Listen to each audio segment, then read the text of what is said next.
the Monday, January 25th edition of Paleocrat Diaries. We're going to have an amazing show, so make sure you got your coffee and buckle on in, because it's going to be good.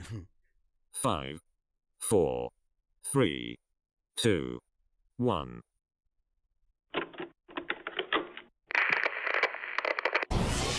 They ain't never seen nothing like this before. Lit the room when I came through the front door. Ask me if I should overcome, what for? Train in the trees, please pardon my sycamore. Touch burning sands, cross lands, and stormy shore seasons in the year, yeah. Ain't no challenge for champions and chain no fear. Good morning, everybody. I hope you're having an amazing day, an amazing Monday, right? An amazing Monday, because it's an amazing Monday for me. In fact, I had an awesome weekend. There were some minor changes. I don't know if you guys notice or recognize any changes at all already, right out of the gate. I'm not entirely sure. In fact, it's going to be kind of a weird thing to see in the comment section to see if anybody recognizes it and says, something's different, bro. Something's different. Something ain't the same. You know, one of these things is not like all the other videos that you've made since you have done Paleocrat Diaries. And so we've got a good show for you. Okay, we're gonna deal with some funny stuff.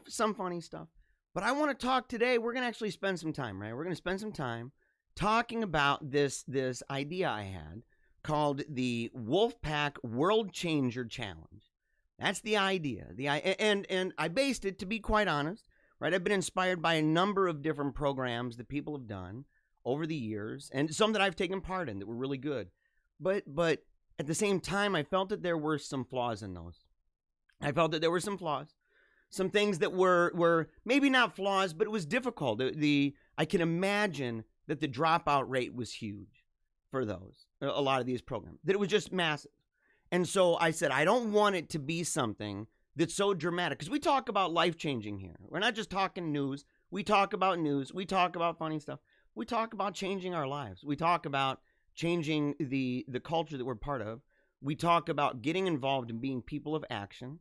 We talk about being a wolf pack. We talk about taking a knee for Jesus and all of the mix-ins necessary in order to move forward, okay? Especially in trying times like our own. So I put this thing together. We're going to talk about that. It's going to be a blast. Of course, fun stuff. Of course, we're going to talk about politics and some of the loon bird crap going on. But like I said, I think last week I said, look, a lot of this at this point, doesn't it feel a little bit like low-hanging fruit? A little bit? Doesn't it feel like it a tiny, itsy bit? And by the way, already in the comments section, I can see it. In the comments section, Brian already figured it out. Brian, you already figured it out, bro. He's posted like 3 times.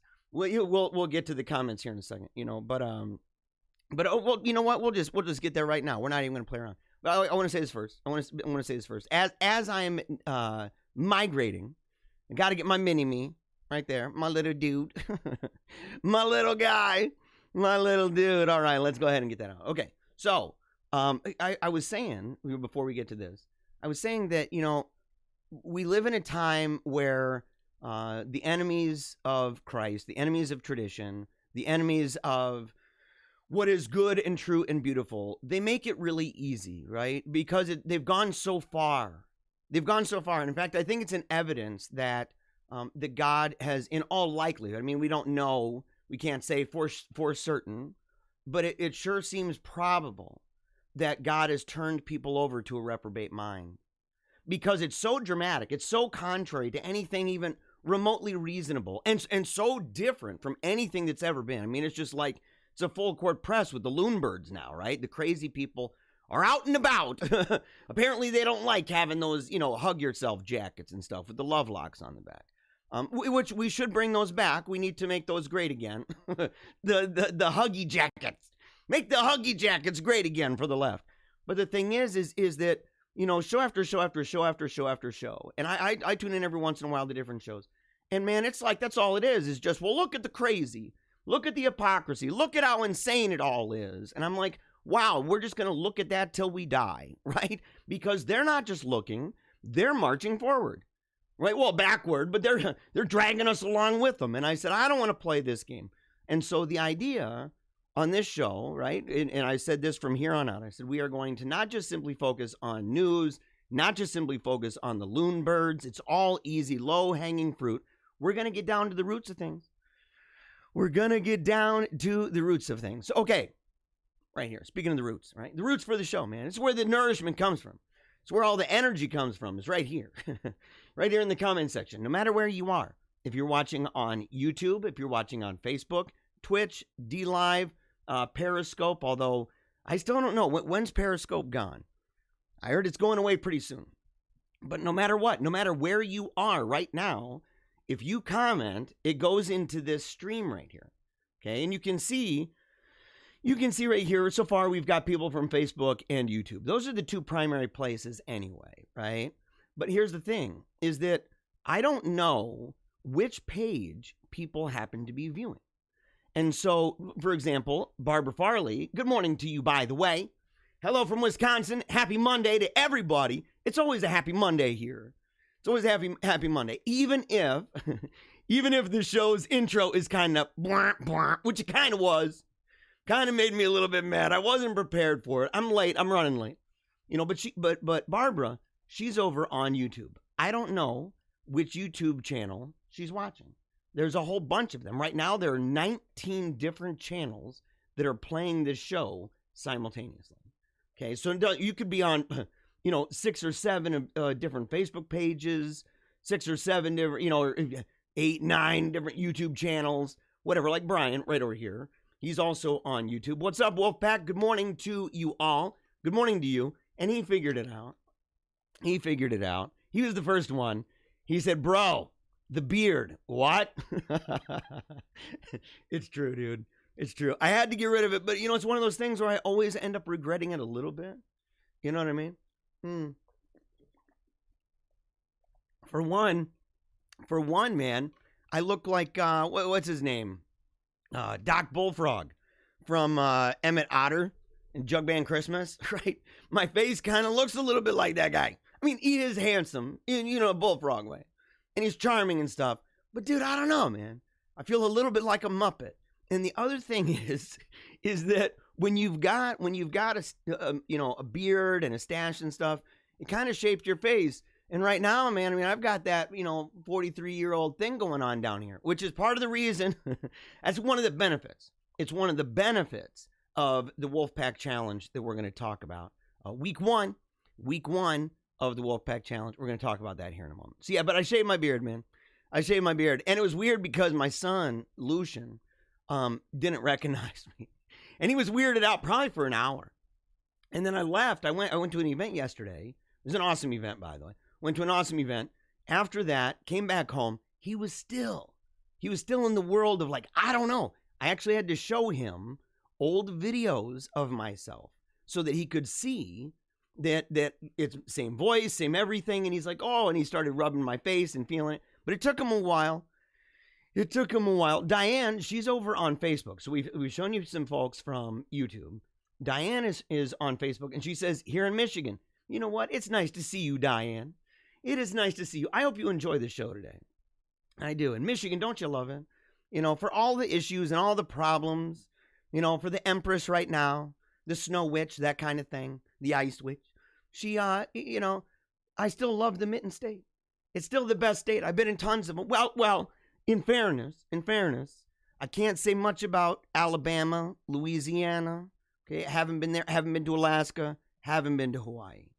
But I can only imagine that Michigan is still superior. We're so superior, we named one of the lakes after it. So, okay, James over on YouTube. We hold these truths to be self-evident. All men and women created by, the thing. The Cthulhu. It's true, dude.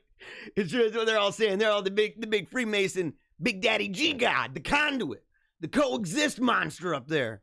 It's like, well, we all are worshiping the same one. And you're like, how do you know that? Well, can't you tell? No, I can't. We all disagree.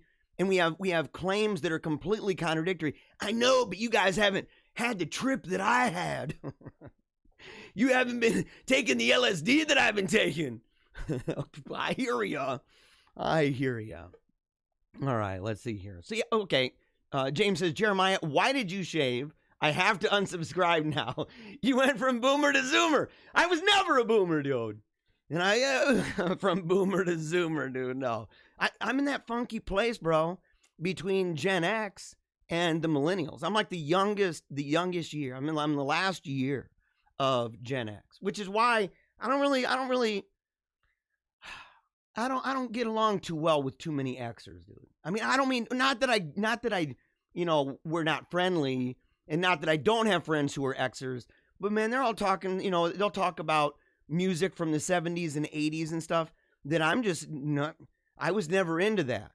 I didn't really get into music and like really on an intimate level until the 90s.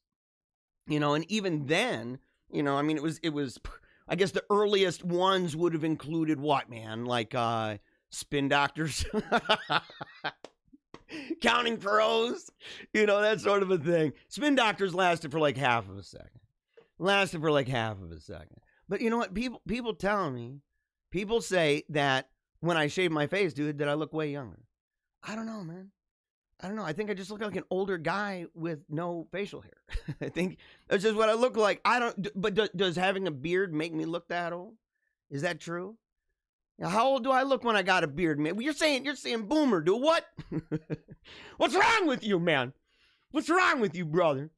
Oh, boy, oh, boy, oh, boy. Agnes Day. Boy, oh, boy. Are there phony Christians in Australia, lefties, God bless them, for their loss? We're going to talk a little bit about that today, okay? Let's see here. We'll get to, you're making the sedevacantist argument, proving sedevacantism. No, I'm not. I had some weirdo, by the way, sedevacantism, as a model, as an ism, sedevacantism sucks, okay? In part because it's a lay movement. It's fundamentally a lay movement. You want to know how you know that sedevacantists really don't take themselves seriously? And I mean, I'm serious about this. It's fundamentally an internet cult for all intents and purposes. It's a personality cult in part, rooted in many genuine concerns. I don't want to throw people under the bus here, but the truth is, it fits a kind of profile for one. I mean, you can almost, if you talk to somebody and they're like, hey man, my husband is really getting into sedevacantism, like hardcore. And you say, okay, and you start labeling off a number of things. Is he into this, into that, into this? Before he was into sedevacantism. Yes. Does he struggle with X, Y, Z? Yes. Down the line, you can go to almost any one of these independent chapels. And this might be getting a little weird for some folks who don't really know what sedevacantism is. The idea that the chair of Rome, the chair of St. Peter is vacant because these people believe that the church is apostatized. What we see now is new church, that the Pope is not really the Pope, but they don't have one either, and they don't feel like they need to. And I'm like, well, yeah, so, you're basically Baptist. No offense to the Baptists, of course. I mean, like, this is just what you are. I mean, but here's the thing. Here's where the rubber hits the road. You talk to a sedevacantist, a leader. Talk to a leader. If you can ever get through, talk to a leader and tell them, say, what would it require for you to have a pope again? What would it require? Some of them, it might be, well, you need to have an election. Well, why aren't they having an election? For one, I'll tell you why. Because they're their own little popes.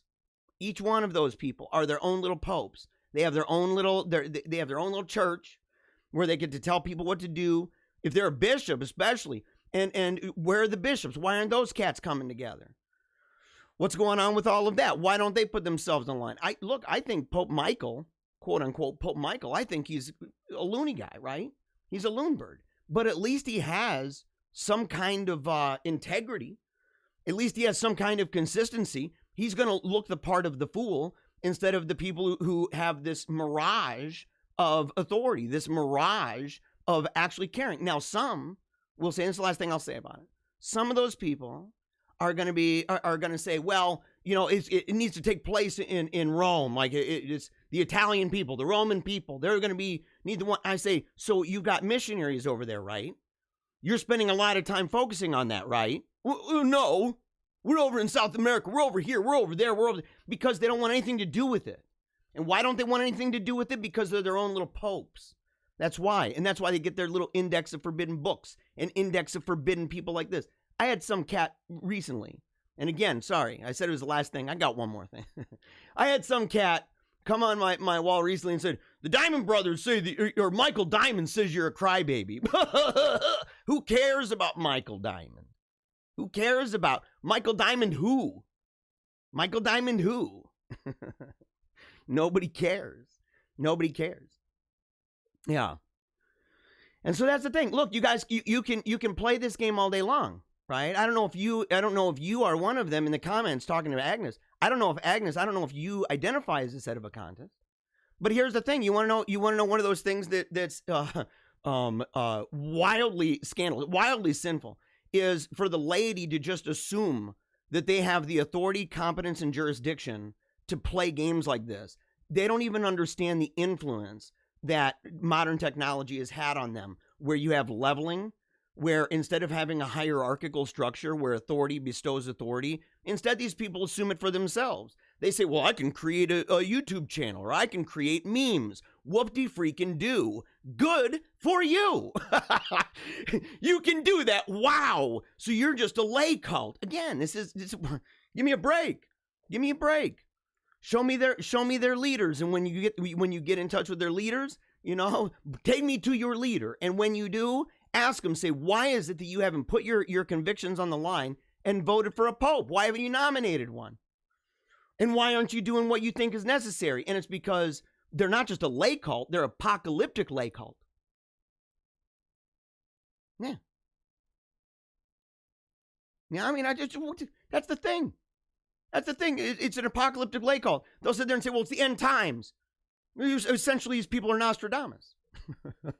They're Nostradamus. Their junk is barely better than the stuff that you can read in the checkout line. Let them know I sent you. I don't know for sure. I'm still looking into it, and I won't press it.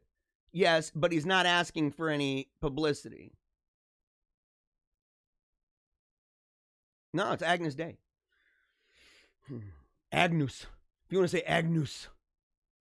Yeah, Agnus Dei. Dei. All right.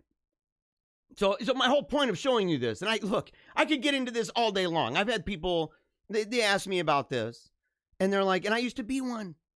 I used to be a set of a contest, man. I'm not talking to somebody who hasn't been inside there. Like, that's the thing. I mean, come on. Come on now. So, all right, here we go. Got to get over to this news here. Okay, so first of all, before we do that, right? Before we do that, I have to, before we get into any of the funny stories, because we got some funny ones I got to touch on. In fact, my mom sent me some. And just so that you know, sedevacantism, I'm not pronouncing it wrong. No, yeah, the name is correct. The phrase, yeah, I don't know what you're talking about. The phrase, what do you say that I'm pronouncing something wrong? Sedevacantism? Yeah. I was part of that. The CMRI went there, made videos about it. Okay. So, and I made videos as to why I'm no longer part of that group, because I actually believe in hierarchy, because I'm not into this leveling nonsense, and I'm not into lay cults and internet personality cults. It's just not what it's not into that, Give me something real. So, okay, here's the thing. Before we move on, if you want to keep up with what I'm doing, and not just with the Sede stuff, I don't talk about this normally. This is one of those things. This like asking me about the hollow sun, or asking me about the electric universe, or asking me about Nibiru. Like, you can ask me about that, and I can talk about that, right? And it has about the same relevancy to the grander scheme, It just has the same relevancy. I'm like, well, I may as well be talking about Nibiru. May as well be talking about that, because you got about as many people. I mean, the conclavists are smaller. I could talk about them. But I try not to play that game too much. So, okay, but if you want to follow what I'm doing, make sure to go to Telegram, right? Paleocrat Diaries, Wolfpack chat. That's one where there are some things posted on the Wolfpack chat that do not go to the Paleocrat Diaries channel. But everything from the Paleocrat Diaries channel goes to the Wolfpack chat. So if you really want to follow something and get behind the scenes and stuff like that, you're going to have to go to the Wolfpack chat. Okay, that's over on Telegram. It's the main place I'll be posting. I'm pretty much done I'm pretty much through with Facebook. I loathe it. I've hated it for a long time. I'm pretty much through with it. I keep it because some people will tag me in it, and I like that. I'll do it. But as for like posting and engaging, maybe something with my family on special occasions. But I'm just, insofar as politics, religion, and culture are concerned, no thank you. No thank you. It was a final straw when Facebook restricted what I was able to do with no violations. 0. When that happened, I was like, middle finger. Don't need you, man. Don't need Facebook. Nobody does. Nobody. And my bet is this. The people who say they do are maybe the people that need to get rid of it the most. Look at what it's done to your life. God didn't make you for Facebook. Let's put it that way. It's okay. And of course, go to the Zazzle store. It's still not up because our weekend was through the roof. And I'm going to stop telling people I'm going to do stuff. I'm going to stop saying I'm going to have this done by this time because life happens and that's not the way it works. It's not the way that I roll. And this is a one-man mariachi band a little bit. Okay. And so because of that,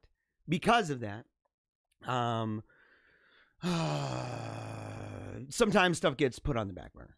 I'm just going to say that. So, but if you want to go to the Zazzle store, Paleocrat Diaries, you can see different mugs, different shapes, different sizes, different prices. It's a whole bunch of fun.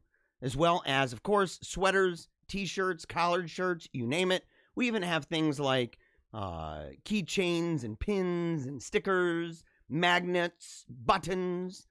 It's a whole bunch of fun. So you got to go check it out. Go to Zazzle. Zazzle, I believe it's just Zazzle.com, and look up Paleocrat Diaries. Has all different images that you can put with it. We even have some newer ones that are not included on this. And so, and we're building bigger and bigger each and every day. So that's going to be something that we're definitely going to be doing a lot more of. All right. Now, my mom sent me a bunch of these Bernie things. I know I'm late on this. I don't even care. But my mom, right, she's even later, I think, on the idea of memes. I think that it took the Bernie stuff to really, for my mom to be like having that awakening moment where she's realized exactly how memes work, right? And the power of them. And so she shared, I bet you she shared 50 different Bernie memes with me. It was insane. I'm sitting there like, man, oh, Dave. She's like, I think this one's funny.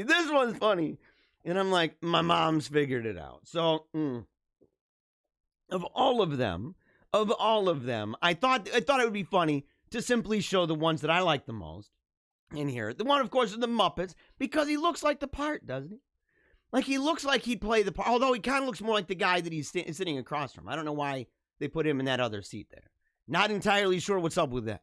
And the one, which is one of my favorite pictures, right? The New Year one where the guy is like very, very not excited for the new year. I don't know what that's from, though. I don't know where that's from exactly. And then, of course, these two. Now, I interviewed the guy that wrote the novel Bird Box, okay, Josh Malerman. Fascinating guy. He showed us his library of records. So he had behind him, he had a library, but it was all records, right? He's really into that kind of thing. So he's going ahead and he's showing it. And so but I got to interview him. It was a really cool interview. You can find that. It's over on Paleo Cheese. I think actually that may have been the third interview that we ever did. Okay, we did or the third show. The first show was Wild at Heart. The second one was Paddleton. And then the one with Josh Malerman, we reviewed a movie called November. It's from Estonia. It's really an interesting film. We got to talk a little bit about Bird Box and stuff like that. I have the book now. I need to get it signed by him. I need to go to his place, man. I need to go to his place. In fact, I can say this. As far as I know, Malerman is writing another book. He's very prolific. He's written tons of books. And he's writing one about, it's a spooky one, right? And there's what appears to be a priest in a confessional, it's either in a home or it's out in kind of the woods outside this home and stuff. But it turns out it's not a priest. It's I won't say anything more than that, right? But because I don't know what he's revealed to everybody. But here's the thing. he saw that I posted something about serving at the Latin Mass on my wall, and he reached out to me. He's like, dude, you're Catholic? I said, yeah. No, this was before the show. I said, yeah, I'm Catholic. So I gave him basically a master class on the imagery, the symbolism, the form, everything to go along, even the vestments and stuff like that, what a confessional looks like traditionally, how it works, give him a bunch of examples. And so that information, he used that information to not only build the spectacle, right, but also to build the character, right? So the character itself. I don't know if my name will be in there. I hope it is. I hope it's there. Oh, man. Yeah, let's see here.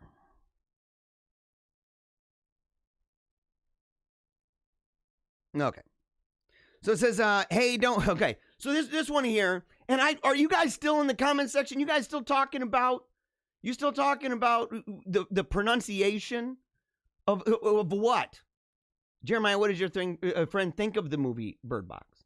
What does the author of Bird Box think of the movie Bird Box? He's not going to say anything negative about it.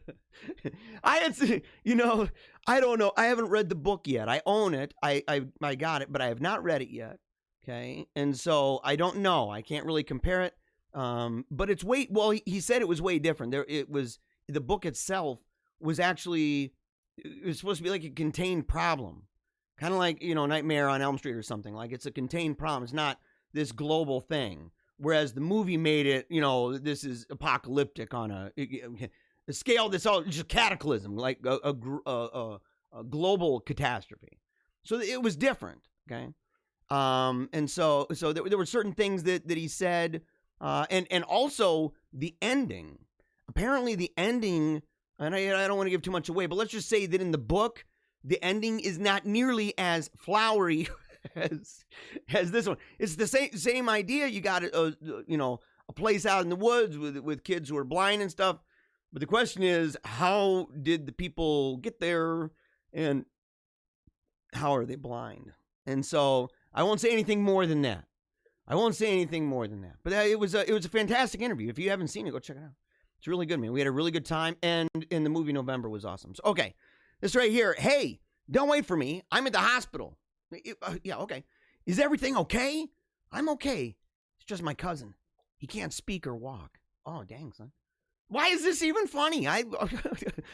They put it, my staff's like, oh, put this in the funny section. Yeah, thanks a lot. This is not funny. OMG, what happened? Nothing serious. He was just born 2 hours ago.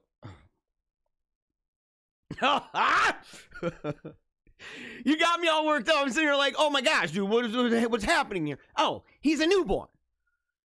Oh, what, he can't talk? Huh? Mine could. Wolfgang came out, dude. He was totally fluent. Multiple languages, in fact. Multiple languages. He was fluent in many languages. He had a battle axe and a beard. Bottle of Jägermeister. That's how Wolfgang came out. Wolfgang Phoenix, baby. Wolfgang Phoenix. Here we go. Okay, now I've been told that this is cute. I'm not entirely sure it's cute. I don't think you can convince me that this is innocent at all. It actually requires that we assume, just for no apparent reason, that these people... Oh, I didn't have it on loop? Are you serious? Hold on a second. Property that bugger. We're going to loop that thing. Okay. So here's the thing. Here's the thing about it. You have to assume that old man knows that old lady. You think there's a reason why there's no sound? I'll tell you why there's no sound. She's probably begging for help. I don't know him. Get him away from me. And he's like, come on, go faster. Why are you doing this to me? Oh, man, this is not nice. You can tell. I don't know what's up his sleeve.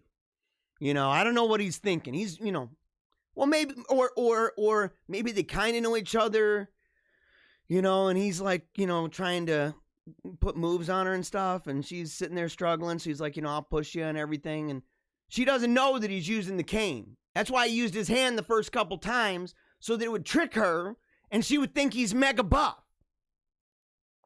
And yes, Wolfgang, my son, was born with a PhD in the comment section. You better believe it, son. You better believe it. Yeah. In the comments, Annette says, the New Year's meme is from Forrest Gump, and my favorite is the deer in the headlight one. Okay, so wait. The New Year one, that's New Year's Eve? That's Forrest Gump? Is that the what's his name? Is it Sergeant Dan? What's his name? Is that Dan in the wheelchair? Dang. What? No. No, I'm turning it off right now. I can't look at crap like this, dude. Get it off right now. Okay, hold on.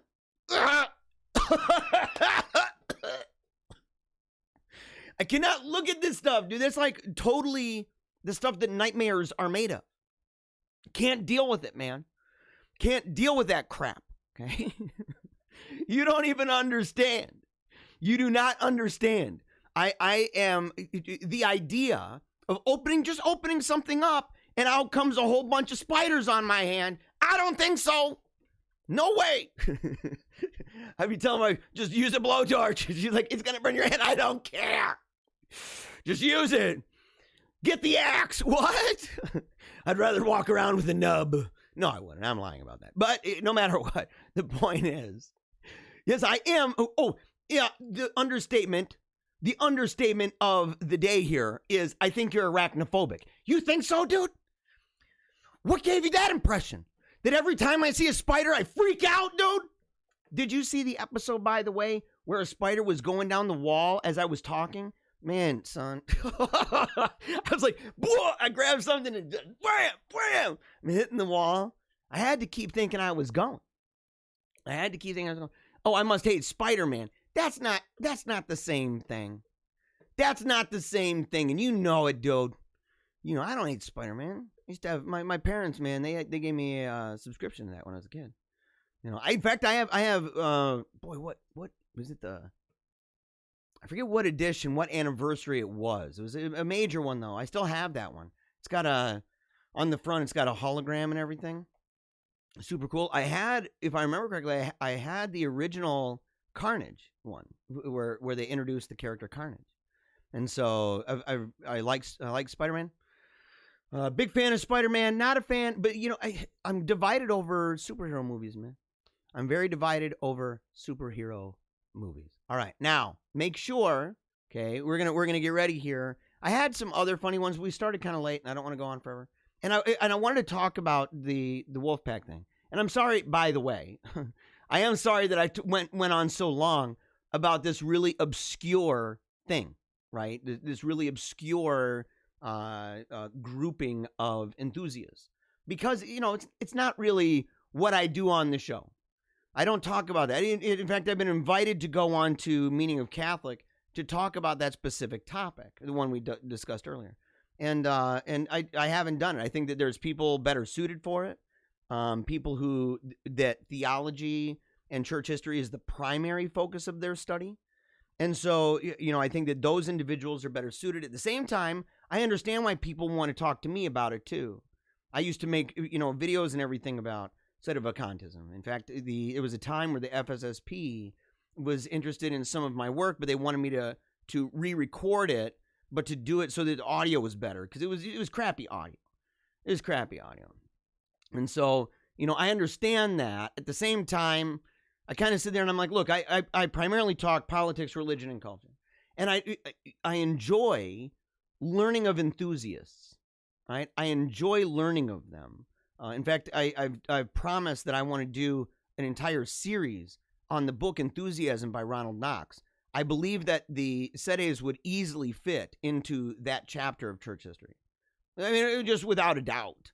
Without a doubt. In fact, you can see it. You can see their ideas and their enthusiasms and their rigorisms and everything else. You can see that splattered all across the pages of that book. It's remarkable. And I could see myself in that book, in fact. It was one that I ought to revisit every year, or every couple years, to revisit that book.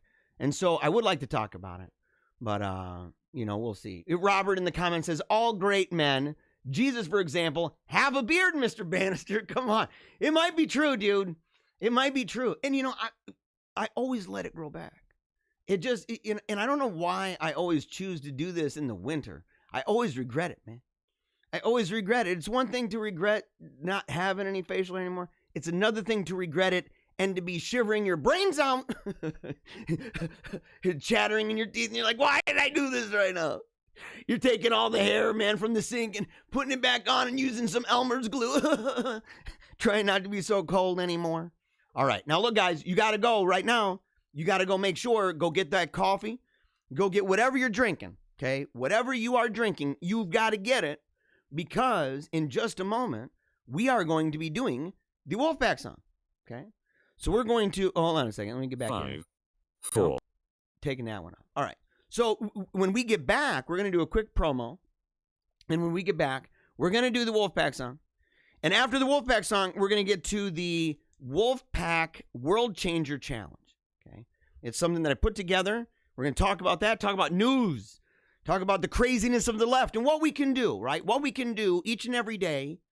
Doesn't matter where you are, doesn't matter who you are able to play a very important role. In fact, so important that it's the very reason God made you. An important role in making this world a better place than you found it. And right now, it's kind of imperative. And so we need you. We need you on the front lines. We need you out there right now. So go get that coffee. Go get that water, whatever it is. I don't care. You got to go get it and get ready because as soon as this is over, we're going to crank it out with the Wolfpack chat. You are watching right now or listening if you're part of the podcast audience. You are watching or listening to Paleocrat Diaries every Monday through Friday, 11 p.m. to about 1 or 11, like today, I think it was like 11:30. Sometimes we're a little bit late. And you got to forgive me on that. But no matter what, we try to hover around 2 hours now. And you can learn more, of course, by going to paleocratdiaries.com. It's Monday, January 25th. Love this video? What a coincidence. I do too. Now head on over to paleocratdiaries.com for more videos, blogs, book and movie reviews, even Team Tiny Dancer stuff. And don't forget to check out our new members and services pages. It's how I pay for my kids to attend Catholic school. Until next time, Memento Mori.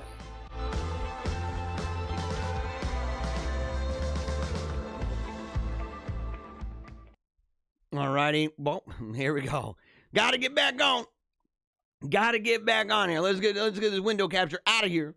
Let's get this window capture out of here because we got to crank it out with our little guys and little girls and older ones, right? We got men, women, young boys, young girls, everybody jamming out to the Wolfpack song.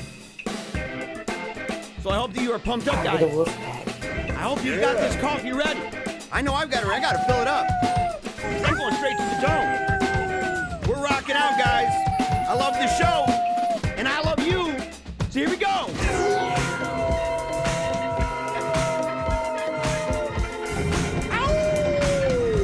Come on now. Come on now. We're going to give today everything we got. Let's go.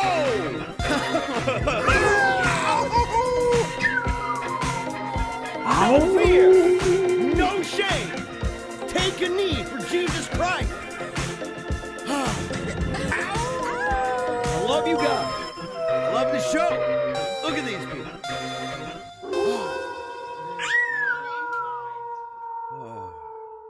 I love him.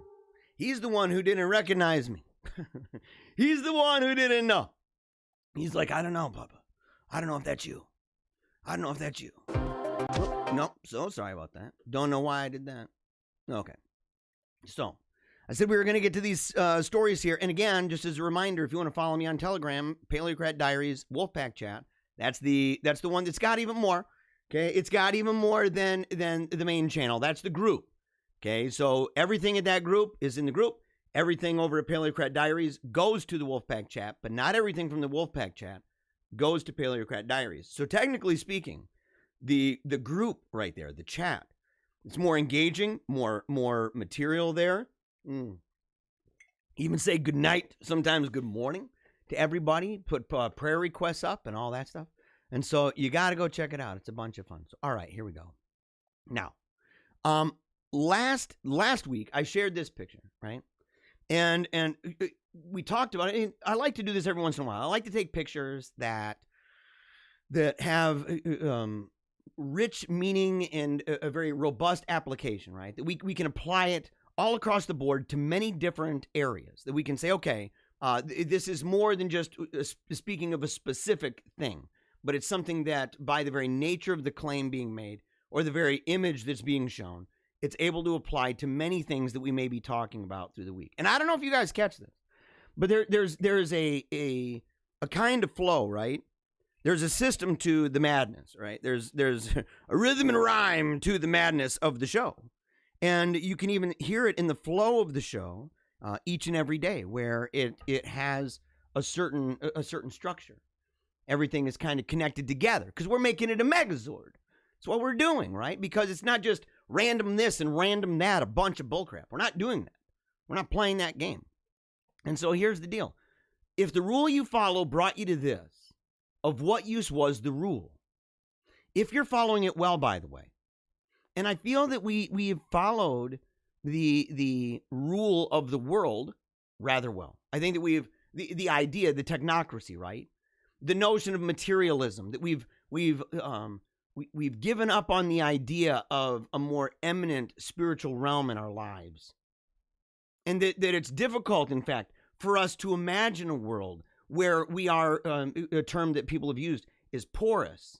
Take, for example, the treatment of things like witchcraft.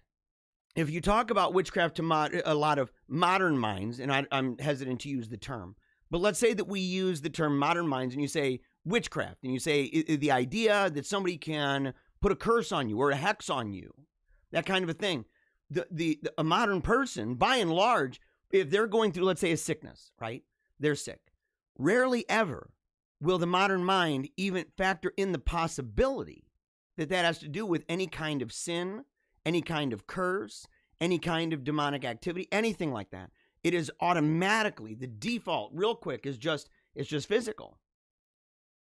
But it hasn't always been that way. In fact, that would be a bizarre mindset. It would be a foreign mindset to our ancestors. I'm not saying that it's good to, if you have a cough, to immediately wonder if there's, a witch in town that's sitting there and hexing you. The idea is you got to recognize the dramatic difference of mindset toward the world to say, what is the world like? What is the world like? Is it just material? Is everything something that you can engage with strictly with your senses? Does that dominate the way that we think about ourselves and about the world? And by and large, it does. By and large, we've been so impacted by it. Materialism, rationalism, that everything just has a rational explanation. If you ask most people about paradox or about mystery, very few people will have a developed understanding of what they mean if and when they actually use that term, mystery. They don't, or they think it's a genre. They're like, oh, like Sherlock Holmes or something? Like Bones? No. Theologically, philosophically, things in our lives that are mysterious. What does it mean? A lot of people, they wouldn't have even the first glimmer of understanding into it. They wouldn't know where to begin if you began talking to them. And it's not entirely the fault of their own. I'm not wanting to say that each person is just, encyclopedic and they're robots that just need to download all the information, right? But we need to accept it. We need to accept where we are in the world and the impact of things like rationalism, the things like materialism, the things like naturalism. We need to accept the impact that it's had upon us and realize that those rules that we have allowed to steer our thoughts and our decisions, the way that we view even God and the church, and you can see it. You don't have to look back very far to see just how dramatically those views, those underlying assumptions, have affected modern Christian minds. You don't have to be, you don't have to use a telescope to figure it out. Just, go online, look up some people. It's rampant. It's everywhere. And you can probably feel it too. In fact, you've probably lamented it in those instances where you disagree, and you probably questioned it, at least in those instances where you yourself may have changed your mind. How many of you have changed your mind? I mentioned this last week. How many of you have changed your mind? On issues that growing up were just non-negotiable. They were things that it's like, no way, I'm not gonna change my position on Romans 1 and what God says is natural or unnatural between men and women. How many of you have changed your mind about that? How many of you have changed your mind about what a man and what a woman ought to do with their lives? That there's a difference, that there are gender roles, that there's a difference, that there's a hierarchy. How many have changed their minds on the idea that in that hierarchy and in those divisions with genders, right, and the differences between them, how many have changed their position regarding women being pastors? I'm assuming a lot. Maybe even in this audience. I don't know. A lot of them are Catholic, but we're in a weird place even with a lot of that stuff. And so here's the point of all of that, is to think is easy, to act is hard. But the hardest thing in the world is to act in accordance with your thinking. And we can see that because a lot of times when we have allowed naturalism, rationalism, and materialism, when we've allowed these things to basically form our thoughts and our words and our deeds and everything else, it's in a way, it's not really well thought out. It's just simply the environment wherein we exist. We live and we move and we have our being in this current time. And so a lot of these effects on us, we don't even think about. We take them for granted, in fact. It's just the way the world is. And we always have excuses for why it's this way. But the thing is, if we get to that place where we say, God has said this, or natural law says this, that we need to stand up for this thing. That we need to stand up for it. And that it's an extremely difficult thing. And this is so symbolic. If you look at this, you can see in this one image, you can see the entire world, the world that people have been born into. The very environment wherein we live and we move and we have our cultural being and everything else, informing all of the things that we take for granted. We're seeing it come at us. And we've got to take a stand. But the question would be, how? How do we do it? I know a lot of people. Who, they want badly. They say, man, I wish that I knew how to break free. I wish that I knew how to stop being a slave to so many things in my life. I wish that I knew some kind of a plan that I could do that's easy. And maybe you're inundated with them. You get all these ads and stuff from these super buff guys that will talk to you about how easy it is to lose weight and you just need to do this trick or that. Or somebody who's like, well, you can get your day all structured and in order by doing this certain plan of mine. Here's a bunch of money. Why don't you pay for it? And I get it. But at the same time, how many of you have tried those like binge dieting and tried them, and at the end of the day, you don't make it very long? Or you try something like P90X, or you try something like Exodus 90. They're based on good ideas, but it's difficult and it costs money. And I thought about it because I've failed at a lot of these too. I've done those binge diets. I've done the disconnect all the way and say I'm off all the way. And I failed. And I thought, what can I do for myself? But that got me thinking, why don't we do it for other people? And for free, man, there's no money in this. I'm not making money in this. You can take it, you can leave it, but here it is. Here it is. Let's see here, hold on. Let me say this first. So here's an example. When I said sometimes it's so difficult, here's one: 3 hours each day for self-improvement. 1 hour of physical fitness. That's actually a lot harder than people think. 1 hour of mental fitness. Reading, education, documentaries, debates, or podcasts, journaling, debate, 1 hour of spiritual fitness, meditation, prayer, spiritual studies, musical instruments, arts and crafts, community, right? Stuff like that. Every day, right? 3 hours each day. Now that sounds easy, doesn't it? How many of you, to be brutally honest, how many of you would have that time? I wouldn't. Well, maybe, but not as it stands right now. If I sit there and say, well, how in the world am I going to do that? How in the world am I going to do that? Well, it's going to require starting out with certain things. And so I put this together. And look, if you think that there are other things that should be added, or you think that maybe this is in a wrong priority, maybe this should be at a different week, let me know. But this right here is week 1. And I'm starting right now. I mean, today, I'm starting right now. I started when I woke up. So here's the thing.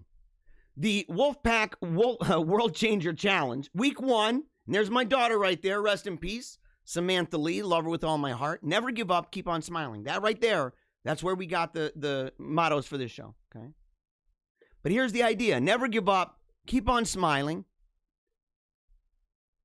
Memento mori, right? Remember that you're going to die. These are the principles that are underlying this. And this is for not just, not just some basic self-help. We've been talking a lot about a visionary idea of the world. We are at a crazy place right now. We are at a place where all the fail-safes, they've all crashed. They're toast. They're done. Our institutions are struggling to the point that they're all a joke. Church, state, family, business, doesn't matter. They're a joke at this point. In desperate need of help. Individuals walking around, constantly wanting to be entertained, constantly wanting to be amused. We're all amusing ourselves to death. We're fat, lazy slobs that sit in front of TVs and screens all day long, just sitting there. This is why God made me. God made me to binge watch a bunch of crap. We're toast. And I said, look, we have to come out of this with a vision. We have to be the ones to stand there and say, look, we're not going to accept the rules that got us here. We're not going to accept that janky worldview that brought us this. And I refuse. I'm not playing that game either. Certain people can play it where they go, well, the circumstances we're in right now is because we didn't consistently apply, these beliefs over here. Look, if you want to go and try to sue over something from the 17 and 1800s, you go ahead and you do that. You go ahead and you do that. You're going to lose. You're going to lose. And I sat there and said, but how do we get to this place? How do we get to this place? And not just where we're surviving, but where we are thriving. And not just thriving, but that we are conquering on a grand scale. How do we get there? You could hear the outcry, couldn't you? For a long time. How many of you, I've said this before, how many of you sat there and said, when will somebody please just do something? A lot of people, that's the root of their hope they had in Trump. When will somebody just do something? And I said, this whole time we've been waiting for someone to do something, and those that we've been waiting for, that's us. We are the people that we've been waiting for all along. The world has cried out for us to emerge, for us to rise up, for us to come together, not just as a bunch of listeners to different shows. That's why I said, when I started this show, one of the deals that I made is I said, I refuse to be somebody, and no offense to people like, Tucker Carlson has a bazillion viewers. Ben Shapiro, bazillion viewers. All those folks. But they're essentially, they are like megaphones atop a telephone pole in a neighborhood. And whoever's walking by can hear them, and that's perfectly fine. And everybody just goes and does their own thing. It's not forming a people. And that's why I said we're a wolf pack. We're a people. There's an idea and a vision here. And we're all part of this thing. different gifts, different talents, but part of this thing, and realizing that we play a vital role in the advancement of Christ the King, the true champion. So I said, and I left it up to some basic ideas. Some basic ideas, right?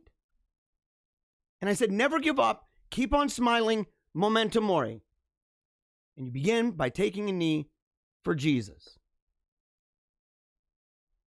Adam in the comments says, do something. I'm not entirely sure. It's a YouTube. I don't know what it is. I don't know what it is. Oh, Matthew West. Okay. Yeah. It's a song. Yes. You got to do something. And that's, look, couldn't you hear the outcry for that too? The idea, why was it so impressive? So many people sat there and said, I like Donald Trump. He may not be the deepest thinker, but he's a man of action. Why was the idea of action so important? Why not some intellectual who's able to theorize all day long? What does that say? It's an evidence of something. And I've not only recognized it and said, look, we got to recognize it. I said, let's put a saddle on that Bronco and ride. Let's ride. So we kept the idea simple, didn't we? Never give up. These are common. Never give up. Keep on smiling. Remember that you are going to die. You don't know when. And take a knee for Jesus Christ. No more of this coexist Freemasonic G thing. No more of the Cthulhu. It's the triune God. End of story. There's no ifs, ands, or buts anymore. We're not playing this stupid game because we've seen where that game got us. Why would I compromise on the triune God? Why would I do that? Look at where it got us. Simple ideas. Big vision. Christ the King. Bringing it down to everyday folks. Showing them that the Johnny Q's and Sally Sue's, that you are able to do it. You. And so I thought, well, how do we start? What do we do? So here it is. Okay. And there's actually, I think, maybe 4 or 5 things for week 1. Number one, pray when you wake up. Before anything else. And again, before bed. The goal of this is to praise God as the first and the last, and to posture yourself toward the day and the night, because the truth is, it might be your last. That's harder than you think, by the way. It's also easier than you think. It's hard, and every single one of these things, by the way, every single one of these things is actually easier than you can imagine. I made it on purpose. On purpose. Easier than you imagine, because the goal is not to sit there and to say, well, you're going to all of a sudden become some crazy mystic that's praying for 10 hours a day. I'm not saying that. What I'm saying is it's going to get you to a place where you're going to realize, number one, how easy is it that as soon as you wake up, before you do a single thing, before that morning cup of coffee, before that bowl of oatmeal, no matter what you're doing, that as soon as you get up, the very first thing that you do is to pray. You know how easy that is? Even if it's 20 seconds. Do an Our Father, for crying out loud. Do a Hail Mary, for crying out loud. Doesn't matter. You sit there and you recognize, first and foremost, and the reason for this is because to use something so easy, something so small, so that you can see how difficult even that is. And that it will begin to force you to ask yourself why. Plus, once you get to that place where you're doing that, and you're waking up and you're praying first thing, as soon as you're out of bed, just get on your knees if you can. Don't be a lazy slob. Posture yourself in some way. Posture yourself properly to God. And pray. Same thing right before you go to bed. Number 2, 15 minutes of exercise 3 days a week. 15 minutes. That could be walking. It could be walking. Get your butt outside. Get your butt outside for 15 minutes and walk around. And if you can't get out for 15 minutes, again, this is so easy. I mean, look, how many times would it be walking to the corner of your street and back? How many times would that be for 15 minutes? And if you can't have 15 minutes to do that, you actually have a very deep-rooted issue with the structure and priorities that you have. Again, it's not telling you to go on an elliptical for an hour. It's not telling you to go on a bike ride across the state. It's not telling you to lift weights for 2 hours long. The idea is to get the heart pumping, to get muscle and fat burning, and to simply grow accustomed to exercising. That you're growing accustomed to the idea that your body is going to burn a little bit. And you can spread it out. You don't need even 15 minutes in a row. Do 5 minutes of push-ups, bro. Do some squats, sister. Whatever you got to do. But it's easy. This is not hard. This is not hard. And if you could do, for people who are physically capable of doing it, you'd be able to look up online, look up a 15-minute or 10-minute HIIT programs, HIIT. Look it up. We're talking jumping jacks, push-ups, crunches, squats, mountain climbers, stuff like that. We're not talking, doing tons of pull-ups and then going and doing these crazy, CrossFit things. These are things that are basic stuff that you did when you were in high school, maybe, or even younger. And for 15 minutes. And again, the basic idea is not to make you Captain Six-Pack, in a week. That's phony baloney. The idea is, again, to simply get you to that place where you are able to schedule into your life 3 out of 7 days. 3 days, 15 minutes. That's it. Just so that you even get back into the idea of being an active person and not a lazy slob sitting in front of screens all day long.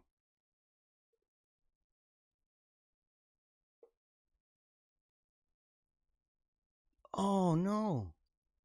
Okay. Well, I know what number 3 is. I think I accidentally... Hold on. Okay, I accidentally didn't include 3. Okay, number 3, and this is kind of weird, and I want you... Look, again, easy thing to do. And the goal is something deeper. It is not meant to be the ultimate changer. It's there to create a space and an environment wherein you can begin to actually think these things through. Number 3, change your phone settings and your computer settings to grayscale. It's in your display options. Now, I didn't come up with this trick. This is actually somebody who, what was it, working for Google? Was it Google or Facebook? Worked for him. Sat there and said, look, if people don't understand, and you will, if and when you change your phone to grayscale, when you do that, number 1, it's going to irritate you. You're going to get upset. You're going to get upset about it. Okay? Because you don't know. You do not know. And you do not, most certainly do not fully appreciate the creepy amount of investigation, study, and application that big tech has done concerning your psychology and colors, your psychology and sound, and the effect that sound and color have on addiction. You don't know. You don't know. You will experience this. Trust me, I had my mom do it. I had my mom do it for a while. My sister, it didn't last long, right? Well, I don't know how long it lasted. But the thing is, they got to the place where they were like, oh my gosh, this is they would say, well, I want to see a picture and I'm not seeing the colors. But then when you change it to the colors, do you change it back? And do you need to see that picture in color? Do you? In fact, it's funny because I said right here, the idea is to disconnect, to weaken your urge for screens, and to diversify your use of tech. And here's why. Is because so many of the things, and you tell me, you turn it to gray on your phone, and then you start to write down, just write it down. Write down when you wanted to change it to color and why. And then ask yourself the question, say, do I really need to do that? If it's like, well, but I want to share a picture with somebody. I want to take a picture and I want to share the picture. And you say, for one, are you like a photographer? Number two, do you need to share that picture? Number three, what's the benefit? Like, is it working along with your mission in life? Or is it literally a throwaway? Because so many pictures, you're going to take it, you're going to share it, people are going to scroll. You know how many people are going to scroll by and not give a rat's rear end about your picture? And then on top of that, when they go by, some people might put a heart on it, but the truth is they don't love it. They just don't want you to think they haven't seen it. And I know that sounds weird to say, but that's the truth. And you know it because you're probably no different. How many pictures have you scrolled by and you saw who shared it and you liked it, or you put a heart by it, or you put the huggy heart by it, or the sad thing, and you never cried, you never were like, oh man, wow. You just simply wanted that person to know what you were hoping that you would feel. You didn't feel that way. That's the way this works. And all the while, your picture is on it's on a platform that's literally gobbling up all your information. Now, maybe you don't care. But, you know, you could take anybody, you take yourself. You can go to websites and you can find out where you live, pictures of your house, the names of your kids, all of this. How much money you make. And you want to know what? It's because we give it to them. It's like there's a church outside of town. I was looking them up on Google, and I saw that they had a Facebook page. So I go to the Facebook page, and it's got all these pictures of the inside, pictures of people who've been there. It's got their description. It's got their address, everything else. And then I noticed, it's the first time I ever noticed this too. I noticed over on the corner that it said that this is like an example page. It's a composite. It's not an actual page for that church. Facebook's, they collect it algorithmically. So they gather information that everybody's giving, and they create this entity and said, if you think that stuff should be added, let's add to it. So people constructed this. The church didn't. And the truth is, the same as with you. Big tech has all the information on your kids, what they look like. And you know, I sit there and I go back and I revisit photo albums. I've got photo albums. And yes, Mike Phelps, I shaved in the comments. And yes, Rachel, you're down for that challenge? I'm glad you are. We're going to rock this out. We're going to do good. It's big, okay? So here's the thing. I've got these photo albums. Now people can say, well, yeah, but those are kind of big. And you go, yeah, and we revisit them. You can open them up and show people the photos. You can be artistic and put it together. You don't have to go, oh, it's on my Facebook. It's just scrolling all down. Because the truth is, by and large, and look, there's a value to this. And I want people, when they're doing this, I want them to think about it. Okay? Because it's going to weaken your urge, by the way, the Grayscale, that's going to weaken your urge to even get back online. You're going to start feeling resentment. You're going to get mad. Psychologically, you don't understand the way that that's actually going to affect you. You don't have a clue. But Yanni, okay? Yanni. I like Yanni. I like Yanni's music, right? He seems like a pretty decent dude. I don't know. But I've seen him in concert. The thing is, though, is he has this great video where he talks about his method of writing music. And his method is simple. He says, a lot of people will be in the moment. And that, so they're experiencing something and they're writing. And it's like they're the conduit, right? They're divining this thing. The emotions are speaking through them in the moment. He said he doesn't do that. He says when he's in that moment, he allows himself to be completely in that moment. Why? And what's the difference? The difference is that if he's completely immersed in that moment and then goes back and writes about that moment, so he's not thinking about writing. He's just simply living in that moment. He's completely aware of the surroundings, aware of the people involved, aware of the stakes involved, aware of the emotions involved, and he's living that to its fullest. And then once he's lived through that, then he goes and he writes. Because then he's writing as somebody who is writing about being in that moment. Whereas the person who's writing in the moment, okay, the person who's sitting there and experiencing it, and like, oh, and doing their writing for it, that person is not technically speaking writing fully about the moment because their mind isn't there. Their mind is thinking about future readers. Their mind is thinking about people or groups, pressures that are going to come on, that social pressures, peer pressures that are going to come on the way even that they're experiencing the moment and letting it all out. They're doing it for a reason outside of the experience right now. That's the same thing with taking a picture. Especially if you take it with your phone.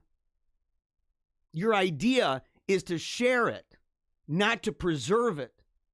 You're thinking of other people outside of the moment.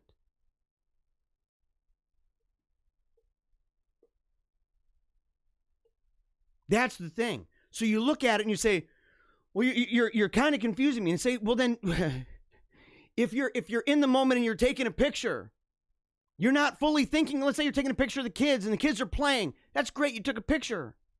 But if you're taking a picture with your phone, your ultimate goal is you have in your mind Facebook. Why is Facebook on your mind? Why? Because you want other people to enjoy or pretend that they like, pretend that they love, to signal this phoniness at you in a moment that you aren't even fully appreciating yourself? Not to preserve a memory, but to share a memory?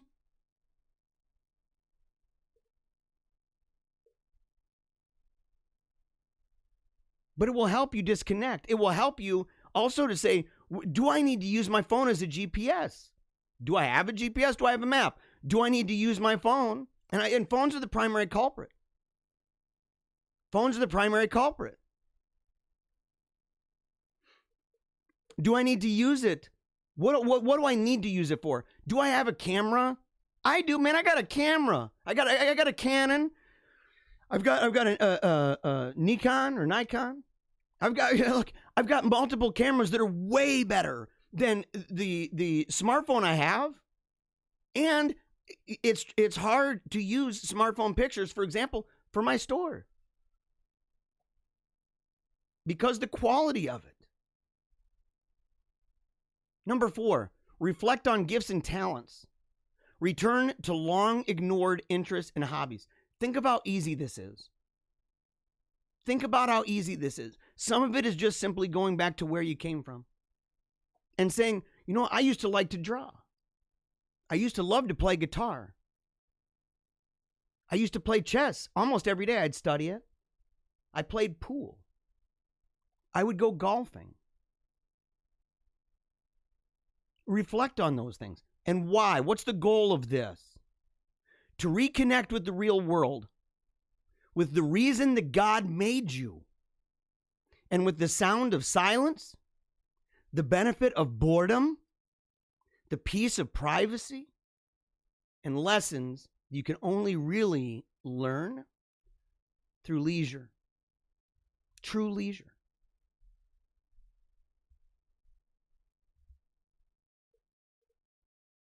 True leisure, man.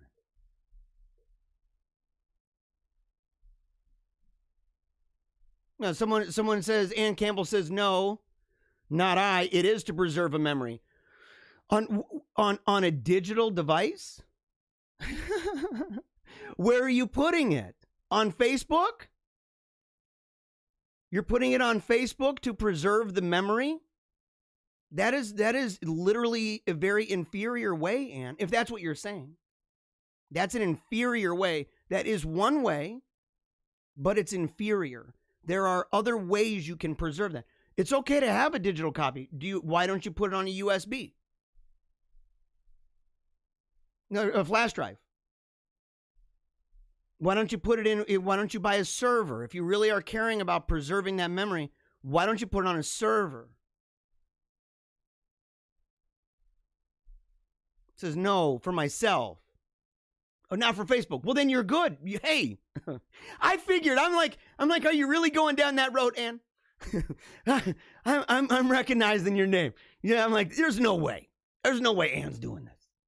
You're good. You're good, Ann. I'm with you on that.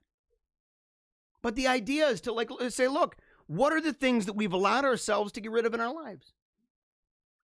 What have we allowed ourselves to get rid of in our lives? What have we allowed and said, you know what, I don't need it anymore. I don't need it anymore. And maybe I should have had on here this, okay? I'll give you a heads up because every week's going to be a little harder. Every week we add to this, okay? But I don't want it to be overblown. And by the way, are any of these things hard so far? 15 minutes of walking around, mixing it up with maybe a couple push-ups or something, a couple jumping jacks. The idea of turning your phone to Grayscale and seeing what it does to you and asking why it's doing that to you and why you've allowed yourself to do this and maybe that you were just unbeknownst to you. Okay? How hard are these things, by the way? To pray when you wake up, to reflect on your gifts and talents. What has God made you for? What has God made you for? Did he make you to be the lazy piece of crap that sits in front of a screen? I'm dead serious about this. Has he? The last one, examine your conscience. And let me say one more thing. The reason why we're doing number 4, yeah, I don't know about this. Hold on. I'm going to...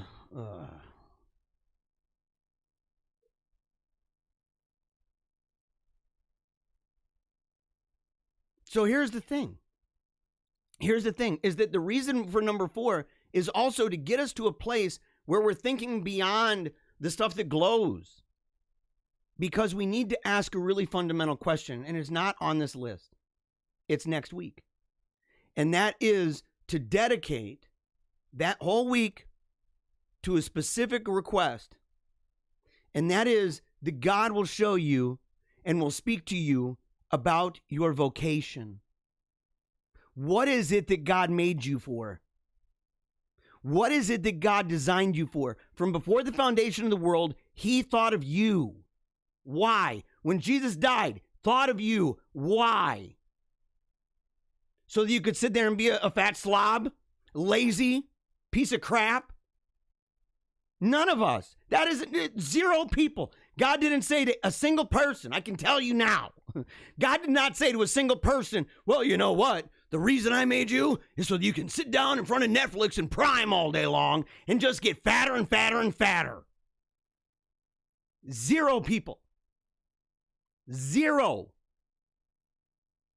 So when we do this, you can rest assured that the only way that we could do that is being in complete defiance of the reason that God made us. In fact, the reason that he died and rose again and redeemed us. And we just say, go shove it. I got better things to do, Lord. Haven't you seen the new series on Netflix? I haven't watched this show for the 3rd time through on Prime. Why did he make you? And why are we at a place where number one, how many people actually really pray in a way that's focused? And more than that, maybe people have said, God, I don't understand. Why'd you make me? What should I do in life? Most of the time, it's a very case by case situation. And those are important questions to ask. But the truth is that if you understand your vocation, and if you're at a place in your life where distractions are out and you're able to focus, and you're in an atmosphere and in an environment wherein it would be easier to be sensitive to that voice of God speaking to you, speaking to your heart, speaking to your mind, to sit there and say, God, why did you make me? If you understand your vocation and the reason that he made you, then other things fit into place. Should you do this? Should you do that? Is this a distraction? Is this a necessity? But how many of these self-help programs begin with that? The last one, examine your conscience. What did you do today? And this is just a journal. And make sure, I'm not even joking. Write it down. What did you do? What did you do well? Did you make progress? Even baby steps. It's easy to focus on I messed up today. I woke up and I did other things before I prayed. But you know what? Maybe you prayed. And maybe you haven't been praying when you wake up. Maybe you prayed when you went to bed, but you're like, I went to sleep and I woke up and realized, oh my gosh, I forgot to pray and I prayed. Did you pray though? The grayscale, maybe you put it back onto color for a while because you wanted to see a picture, and you didn't ask yourself, what is the reason? Why do I have this urge to do this? Is it necessary for me to do this? But did you put it on grayscale? Did you think about putting it back? Do you feel bad that you didn't put it back? That's progress in your life. Did you spend 10 minutes exercising? Did you spend 5 minutes walking around before you were called inside? Don't sit there and say, I only got through 5 minutes. Say, I actually went outside and I walked. Reframe these things. Don't allow it to just simply be that you failed. Because you didn't. You just took baby steps. It's okay. It's okay.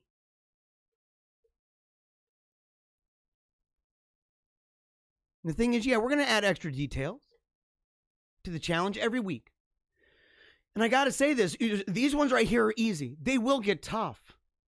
They're going to demand increased degrees of discipline and devotion. But you just simply have to do your best. That's it. That's it. And when you mess up, brush it off and keep on keeping on. And you got to remember something. You ain't alone. You are not alone. Number one, you've got God. You've got the saints. And you've got the Wolfpack. We are in this together. We are a people. We're not just an idea. There is a vision here. There are principles that are so deep, and also they're so profound, and yet so applicable for the everyday person at Johnny Q and Sally Sue in flyover country, that you're able to embrace this and realize I'm part of something bigger than myself. Some of you are even getting to know each other. And if you struggle, reach out. If you got questions, if you want encouragement, if you're like, am I doing this right? What should I do about this? And it may be, in fact, some of it might just simply be that you're scrupulous. You may be harder on yourself than you should be. The idea of all of this, again, is not to make you daddy six-pack or mama six-pack. Not overnight. Maybe we can only hope and pray, right? But the idea is simply to just nudge everything in your world just a little bit. Those things that in my estimation, as I said, if you think there's others to be added, tell me.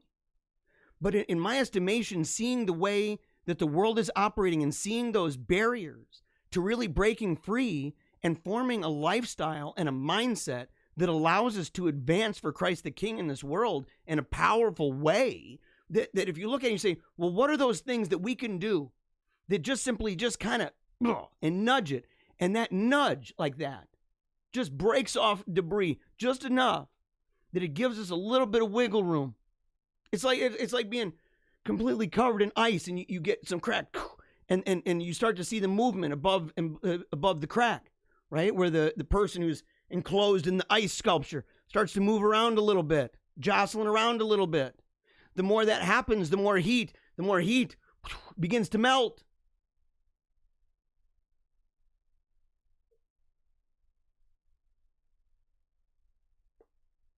It's the way it is. And so we're only simply trying to make those small adjustments. Small adjustments to running or walking. Small adjustments, eventually even to the way that we eat. I'd encourage you to, we'll talk about even things like intermittent fasting. And people have an idea of what that means. And like, oh man, I can't go without any food all day long. Say, number one, actually you can. That's the first thing. You actually can. You know, unless you got a medical situation, you can. But no matter what, you're able to sacrifice certain parts of your day to say, look, do I really need to eat this? Do I really need to eat that? And to make it not something that's a novelty for Lent, but something throughout your life. And the whole idea is to delay your concept of gratification, to delay your need to feel good in the moment, right now. Oh yeah, whoo. Then instead you sit there and say, there are some things you got to fight for. Because at the end of the day, like this guy, you're telling me, look, this guy's obviously pushing hard, okay? He's making me look like a complete buffoon. Look at this guy. You got to push hard sometimes. You want to talk about somebody who's probably gone through an experience being down and out? Think of this dude. Do I have this on loop or is that guy? No, that dude really was doing that many. Oh, Lord help me. I'm in trouble. I am in trouble. I'm in trouble. So, all right. And we also have to understand the reason why is because we have reached a point right now where we have to fight. We have to. Imperium, you never know how much you really believe anything until its truth or falsehood becomes a matter of life and death to you. We're there right now. We're there right now. And you can see it in part, not just with the policies and everything else that are coming out, which, by the way, it's bad enough as it is. Biden is a complete goon, by the way. I never imagined it'd be this dumb. I knew it'd be stupid, but this is dumb. There's a lot of dumb stuff going on. But right here, remember when they said the Betsy Ross flag was racist? Do you remember that? Do you remember that? Wasn't it, what's his name, man? Home slice take a knee guy. Yeah. Sitting there, he was gonna have a shoe. Wasn't it Nike? They were gonna come out with it. They ended up taking it down. Said, "Oh, we're not gonna do it." Didn't Rush Limbaugh end up doing something like that instead?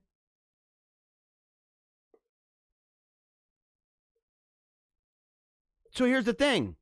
Right here, yeah. In July 2019, Nike Corporation nixed a Betsy Ross USA themed shoe following complaints by former NFL quarterback and Black Lives Matter activist Colin Kaepernick. The infamous anthem kneeler said the shoe design was offensive and that it carried slavery connotations. Well, then lo and behold, guess what? Biden has it at the inauguration. Two of them right there. So he's being signed in. And lo and behold, guess what? You know who wasn't complaining about that? Kaepernick. You know who wasn't complaining about that? BLM. Where's BLM? Were they all over this, guys? Have all your white liberal BLM buddies, have they been sharing that and saying, look at the racist? Of course not. Of course not.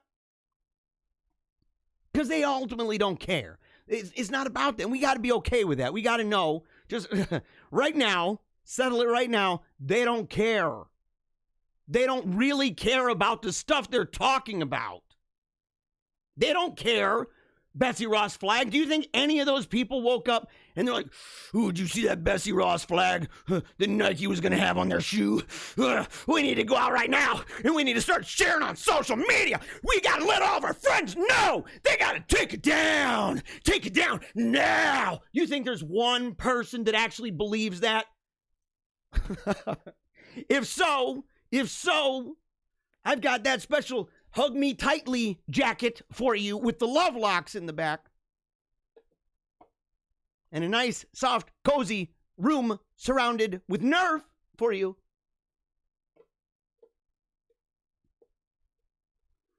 Raging hypocrisy. How about this one? The owner of the Washington Post has officially stated that mail-in ballot elections have serious and systemic flaws. By the way, this is how you know that the whole Twitter thing is a scam. This claim of election fraud is disputed. He wasn't talking about the election. He wasn't talking about the election. He was talking about, is it the next one? Hold on a second. Let me see. Oh, no, it's Amazon. It's Amazon. Amazon does not want any of the voting to take place with electronic stuff and no mail-in stuff. They say that there's serious flaws in it, that it needs to be legit. And you're like, dude, you're the same group that was saying it's perfectly legit. And again, you can either get rankled about it or you can just accept that it was never that way. They did not believe that. They were not supported. They didn't say, "Oh, everything's perfectly fine with mail-in ballots. Oh, everything's perfectly fine with that." No, they did not. Because when it comes down to their business, they don't want nothing to do with that. Zero. And he's not just the boss at Amazon. He's the owner at Washington Post. It's the worst. And then you've got dum-dums. I mean, look, Dr. Naomi Wolf, pleasant person, right? I've met her. In fact, I made her blush. I made her blush. In fact, she said that there were a lot of ladies in that room who probably wanted my number. And I said, yeah, I've got, a certain lady here with me called my wife who would not be very happy about that. But see, here's the thing. Dr. Naomi Wolf, if I'd known Biden was open to lockdowns, as he now states, which is something historically unprecedented in any pandemic, and a terrifying practice, one that won't even ever end because elites love it, I would have never voted for him. And I'm like, maybe you should find a different career at this point. How did you not know this? And if you didn't know something so simple as that, why should people really honestly follow things that you've got to say? You got to hang it up. And it would be a loss, or maybe just don't think out loud so much.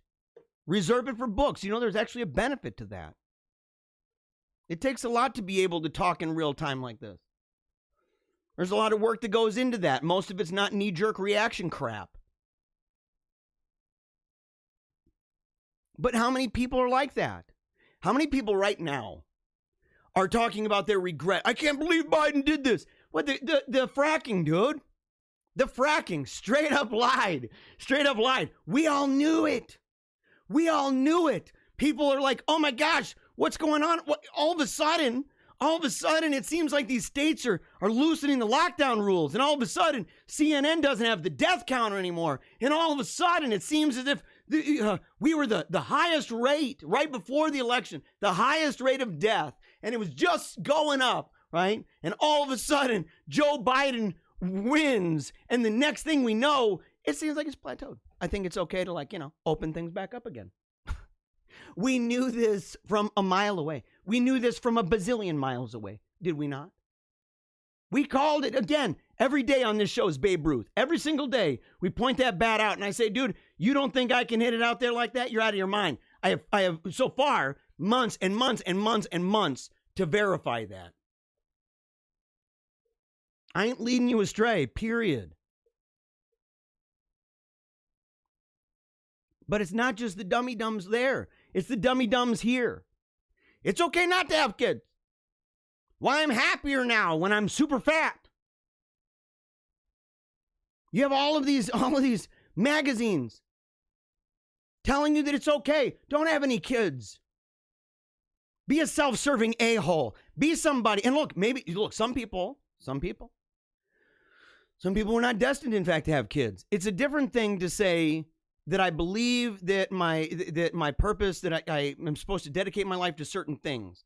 That's an understandable thing. If it's your vocation, it's why we have nuns, by the way. It's why we have priests. It's why we have that. So if you sit there and you say, okay, that's one thing. It's another thing to just say, well, I just want to just enjoy this world. I just want to, eat a bunch of cake and a bunch of pie. I want to sit there and watch a lot of Prime and a lot of Netflix. And I want to be on Facebook all day long. That's what I want. Ooh, makes me feel good. Ooh. Bunch of monkeys, dude. A bunch of baboons. That's the most at the base level human brute nature crap. And somebody in the comments, James says, I'm okay with commies not wanting to have kids. God's good. Right? The thing is that that's actually and there's a verse, I have it, I prayed it one day in the Liturgy of the Hours, talking about the lack of children, right? They're not having children, they're sacrificing children, that's actually part of God's judgment upon them. But I'm okay. Look, it's part of God's judgment. It's all the more reason, though, not to just make fun, but to really genuinely try to convert them and to stamp out their ideology out of the world, to completely annihilate it, by the way.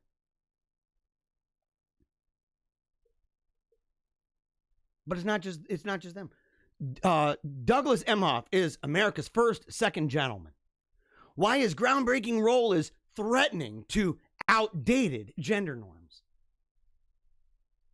Look at this guy. This guy, you can tell beta cuck written all over him. Remember the video I showed where he comes walking in during when everybody wasn't supposed to be in enclosed rooms and they were supposed to wear masks and Home Slice wasn't wearing one at all? Remember that? He comes in, yay! He's prancing around. I'm like, this guy's queer as a $3 bill. Kind of a little bit, emasculated. And yeah, something critics have called emasculating. Totally 100%. Look at him. Hey guys, yeah. Yes, dude, very emasculating. Traditional men want zero to do with that. Zero. God did not call him to be effeminate. God did not call him to be emasculated. God did not call him to that. But you got to understand how it works. I have never known an alpha type to marry a woman who has the audacity to become a senior pastor. I've never known it. In fact, every time the woman is an alpha, and look, there are strong women. Joan of Arc. Hey, look, a lot of the ladies that tune into the show are strong women. And I can imagine that it's extremely difficult for their spouses. But their spouses, it gives them all the more reason to say, bro, you got to man up, homie. You got to man up, homie, because your lady is a mover and a shaker. Your lady is someone who's intense, marching forward, marching on, and in a way that is bold and brave. You got to man up, champ. You better start lifting, dude. You better start posturing yourself. And don't be the, yeah, hey guys, I'm the second husband, the second gentleman. And the idea that it's outdated, what are you talking about? This is a frame, and you must get used to this. The left and big tech and these demonic New World Ordites, these people are going to frame everything about you and what you believe in such a way as to make it as if it is a bygone conclusion. It's foregone conclusion. It's gone. It's done. It's over. There's no going back. They don't understand. They'll tell you to turn the clock back, but then they'll do it out of one side of the mouth, and out of the other side, they say you can't turn clocks back. Can't turn back the clock. Make sure to turn your clocks back tonight. But can't turn back the clock. They treat it as if they are the inevitability of progress. You know how narcissistic that is, by the way?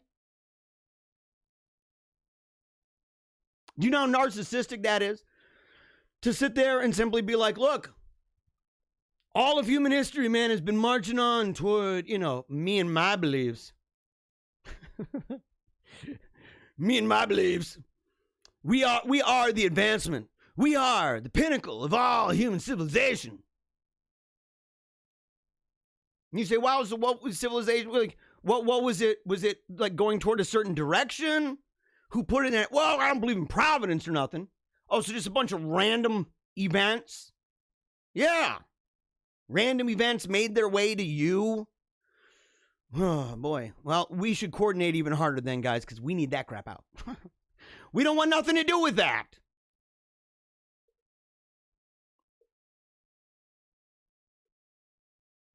Yeah. In the comments, one says he's submissive to her. You can tell by the way he's leaning into her instead of standing on his own. Yeah, dude, totally 100%. Yeah, any video of this guy, again, any video of this guy, who in their right mind wants to emulate him? Who goes, dude, you know who my hero is? Douglas Emhoff. Nobody actually thinks that Douglas Emhoff is awesome. Oh, dude, I mean, this guy's like real great. He's really great. He's a perfect example for how the men should be. No, he's not. Dude, he is not an example. Well, he is. He's an example of, the terrible place that we're all avoiding. That on this show, we're working very hard to make sure that we stay the heck away. You say, don't get near that. It's contagious. Don't get near that. Brian says a true strong woman will not emasculate, but encourage her man to be stronger and better. Bam, bam, bam. Dude, you are gangsta. And I know you, bro. We go back. And I know your wife, dude. And believe me, your wife, she's a strong one, dude. She's a strong one. And she's only done exactly what you're saying to make you stronger and better. And it's totally true. But if you get in that place where you're emasculated, where you're basically, I mean, he, for all intents and purposes, he's real cucky, right? Real cucky going on there.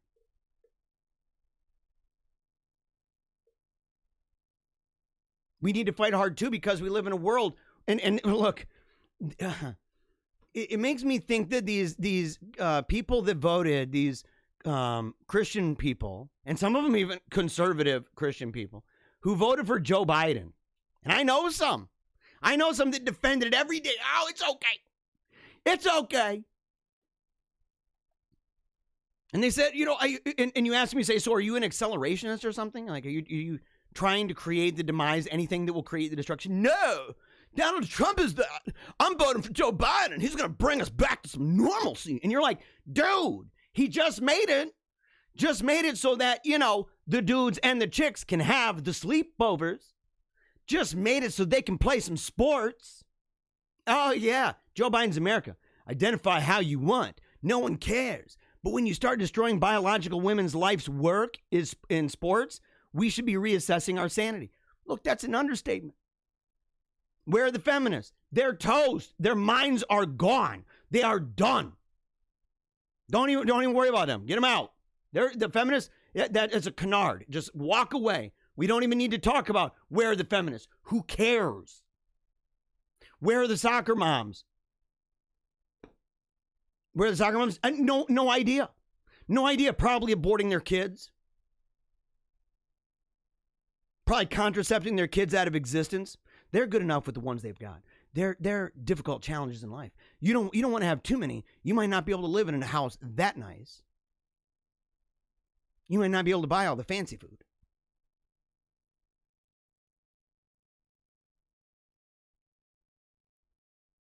We need to fight and we need to improve ourselves, because the left is calling for an army of citizen detectives to monitor and report Trump supporters. In fact, I know of one. I know of one. I mentioned him before. I'm not going to out his name. You know, he deleted his account, didn't say a word back to me, which makes me almost want to out him and say, look, this guy is a fraud. This guy's going around intentionally trying to find stuff on people. That's all he's doing. He creates fake accounts. So you're like, dude, that's actually creepy, you know? Are you like a sleuth? Are you a super sleuth? Did you get paid money or something? No, I do it because I'm part of a movement. Oh, wow, dude, so you're a real weirdo. You're a real weirdo.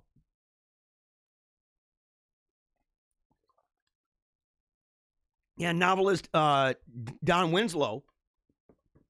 He's talking about, you know, labeling all of us, by the way, labeling us some of the worst phrases. Racist, homophobe, xenophobe, Nazi, fascist, dictators. He's using all the phrases. Bigots. He's using all of them. And he's saying Donald Trump, he was out there saying really racist crap. Like, for example, that build a wall. That's always cracked me up. That's racist. I'm like, the logic of that is the exact same. It is the exact same as to why there are traffic lights. Traffic lights are racist. I wouldn't put it past old Don Winslow. The guy tells a good story. He's a novelist, but he's a total ignoramus. Tell him I told you that. Don, you couldn't reason yourself out of a paper bag. You're good at creating the he's going to turn it into a civil war. And we're going to have all these people that are really racist, and they're going to be ruining America. And so we need you to get together and to find out about where they are so we can take them down.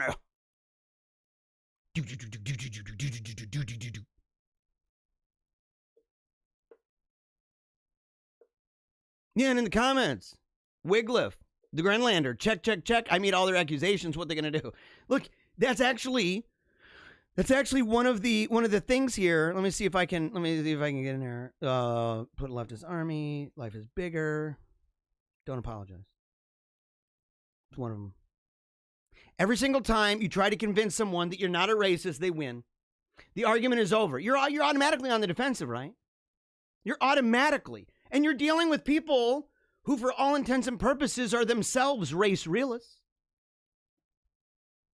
If you believe in hierarchy, if you believe in authority, if you believe in anything like that, if you're opposed to sexual deviancy, if you believe in traditional family, if you believe in the meaningful nature of symbols, if you believe in tradition, then guess what? You can try to fight all day long and say, but I'm not a Nazi. I oppose this and I oppose that. You can do it all day long, and they've just spun you like a dreidel.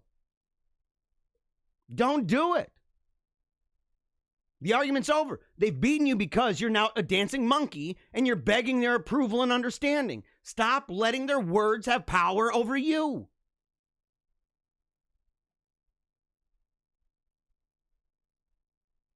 You know, but it's more than just simply saying, you're correct, because there's a dynamic of this that they understand. The left understands that if they're able to successfully pin you down on those labels, that the spirit of the age, right, the milieu that we're in, that they're going to be looking at and be like, well, dude, this guy's a Nazi. I don't want anything to do with them, even if they actually agree with you on everything that you've just said. So it has to be more than this. It has to be more. But this is essential. It's insufficient, but it's essential. You don't cave on it. You don't cave on it. In part, I'm getting back to this stuff. Check this out. Because it's only going to get more violent. California church, known for its anti-LGBTQ plus whatever else they want to make up, belief is bombed. It's bombed. Are those domestic terrorists, by the way? What about the abortion people that are going in? They're going in from these abortion clinics. They're going into churches now, right in the middle of masses, right in the middle of it, and doing their protests right there in the middle of it. They're coming for you. They're coming for you. And they're like, and we'll do it again. I bet you will. You're into murdering babies. I don't know what I don't technically put anything past you.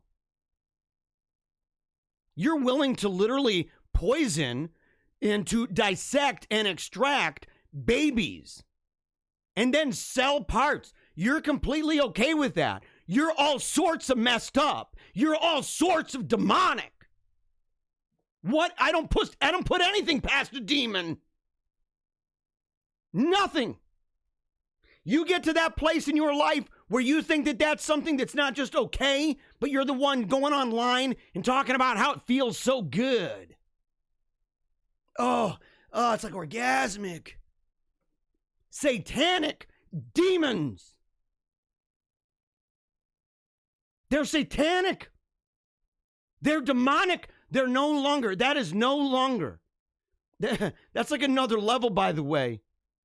That's another level, by the way. And look, we have to do multiple things. Number one, you got to pray for them. Number two, you have to get so intense in their face, man. It has to be over. Like, you cannot allow this. And this is why when people are like, oh, well, free speech and all this stuff, I'm like, dude, there are some things that, no, I'm not down with blasphemy like that. I'm not down with that kind of crap. No way. Chain them biatches up. Chain them up, son. Lock them up. They're dangerous people, murderous people. That's murder. We don't even call it that anymore. It is freaking murder.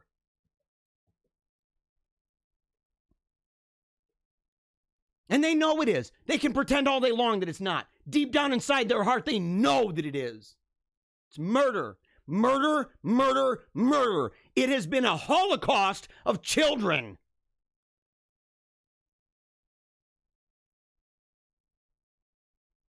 Sorry to tell you.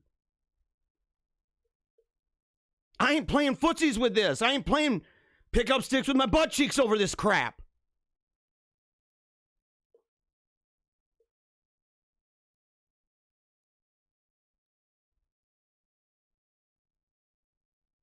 That's the thing, man. In the comments, people talking about porn not being free speech. But that's the thing. We can make that argument all day long. That train is gone. The train is gone. There's no, we ain't gonna turn that one back, man.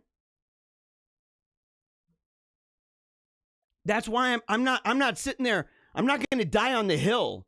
Like the 90s and the 80s where everyone's like, you got to go back to the original intent. You got to go back to the Constitution as the Freemasonic founding fathers and their Newtonian theology understood it. And I'm like, heck no. That's how we got here, son. And there ain't no going back. The precedent for that, by the way, and this is a conservative impulse, is that if something gets put in place, right, a verdict, and for the integrity of that institution as well as for the functionality of the state, the idea that that would be overturned is extremely improbable. We need a new paradigm. We need a new vision. We cannot fall back on the very rules that got us here. Look, I'm not making friends when I say that. I know people are like, dude, are you saying that you're not like a hardcore constitutionalist? And I'm like, I'm hardcore for Christ the King. And if they want to say it's the same thing, we'll have ourselves a nice hearty debate. We will, because we're going to get into these conversations about that.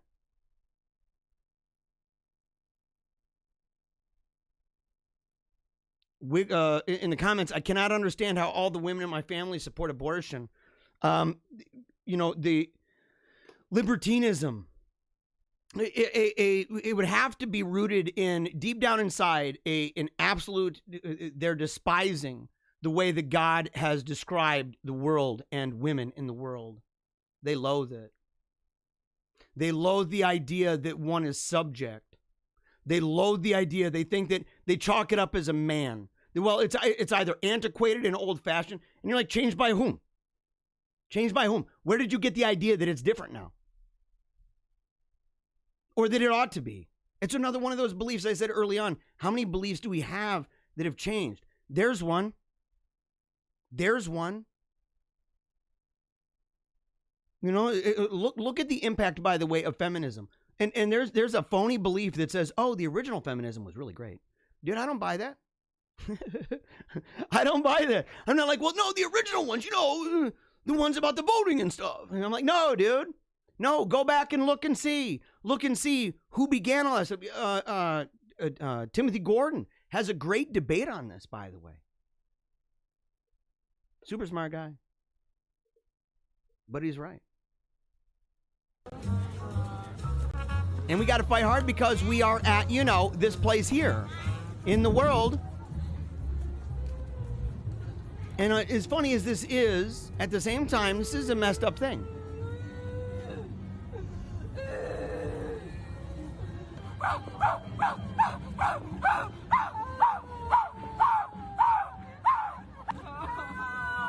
Yeah. This is a cult. It's a cult. To sit there, Mother Nature, hear me! I'm trying to recycle! I supported the Paris Agreement! Bill Gates is awesome! I totally swear my allegiance to him! I've aborted my kids and countercepted my kids! Because I don't want to cause a bigger carbon footprint!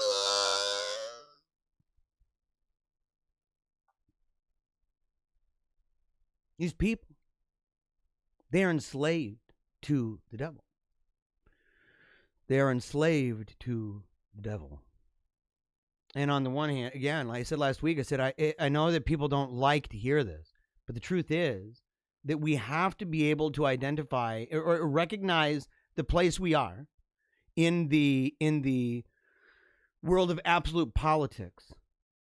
And at the same time, to realize the balancing act that requires of us with loving our enemy, but also recognizing that the person we're to love is in fact an enemy. Because we come from a time where that wasn't what we wanted. There was the last remaining fumes that we had of a world where these two groups these two political units had not divided to such a degree, and their worldviews were not so at odds and at enmity with one another that we were able to still have a kind of common space to talk it out. That's toast. So on the one hand, we have to pray for these folks. We have to evangelize them. But we also have to realize that they are, in fact, enemies. Notice this. And I want to say this. This is important that we do this. And I'll go over probably 15 minutes. I appreciate it, by the way. Because I spent a long time talking about. I started talking about the Wolfpack challenge. I spent maybe too long talking about it. I should have made a separate video about it. So I apologize. But I hope that you do it with me. I hope that you stick along for that. Okay, and that if you do, that you let me know about the progress. We're going to be talking about it pretty regularly. In fact, every day, a little bit, because it's something that's going to change our lives. But I said we have to do this stuff because we have to be prepared to fight. We're already late to the game, and part of it is not just the hypocrisy, not just the lies, not just the satanic, demoniac crap going on, but also just the ability to be so brazen about it, even to the point of doing things. I don't understand this. I would like, if you have a better idea as to what's going on here, please let me know. But I want to show you something. And I don't understand it. I don't have an answer for it. But I want you to watch this and see what would be the implications if, in fact, this is true. If, in fact, this is true. Notice this girl on the left and this boy on the left side walk into frame. They're getting ready. They're talking. Pull masks off. Look at that girl in the back left. Watch her. Watch the girl in the back left. Joseph Robinette Biden Jr. do solemnly She's gone. I, Joseph Robinette Biden Jr. do solemnly swear that I will faithfully Did you catch that? And so the audio went perfectly. Watch the audio. Watch the audio. There she is. I, Joseph Robinette Biden Jr., do solemnly swear. I, Joseph Robinette Biden Perfect Jr. movie production. So they step into frame. You got the boy on the left with the red tie. I didn't see him either. And then you have the girl with all white. Next thing you know, they pull the masks off. He puts his hand up, and boom, they're gone. Boom, they're gone. We're at a place where if that's true, I don't know how, by the way, how would this be explained? How would that be explained? It goes on for a long time. They just vanish. It was seamless.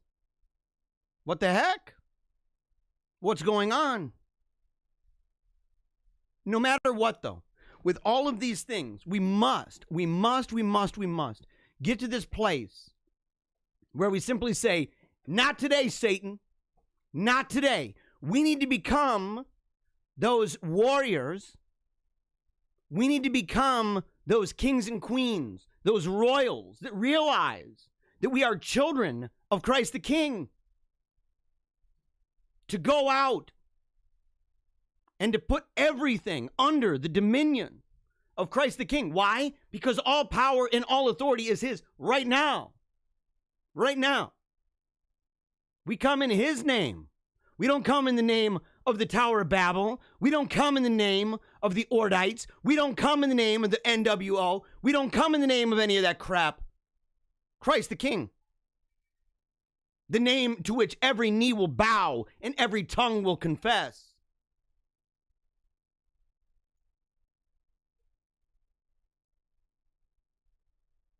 It's why we do things like this. I like this meme. Blot your dissatisfaction like this, son. Blot out my sins like this, Lord. Going back to the Wolfpack challenge, the World Changer challenge. It's what we're doing. And I said, simple things, starting to begin this out to realize that God, in fact, the idea of silence, the idea of boredom, the idea of traditional leisure, the idea of delayed gratification, all of these things are to help us, in fact, in many ways, blot out our dissatisfaction. Not just to make us better, but make us better in dealing with those things that are hard, especially during times where we've got to rock it out, where we've got to push like mad. But that at the end of the day, at the heart of it all, we sit there and we beat our chest and we say, our fault. God, forgive me of my sins. Trust me, I know. You know, I'm not sitting there telling, hey, you scumbags out there, all you sinners, you need to go ahead and do this. No, dude, I'm talking to me. In fact, when I look in the camera, I can see me. I can't see any of you. So when I'm all pumped up and I'm telling, the camera, in many ways, I'm pointing at myself.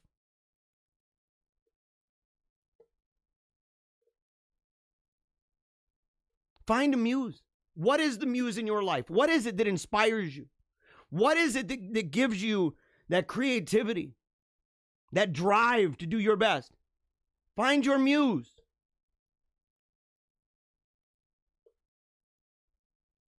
Start to see the weakness and the problems and the way that the world looks at meaning, the way that it looks at your aim and purpose in life, that tell us, look at it. What is the meaning of life? Find a guy and have a cute baby? What's this one? Let me make the screen bigger. There's a bunch of words. Life isn't just passing our genes. We must pass on to our heirs our life experience, the sense of beauty, a vision of thought that doesn't make them puppets, or rather, to make them Christians. Yes. Yes.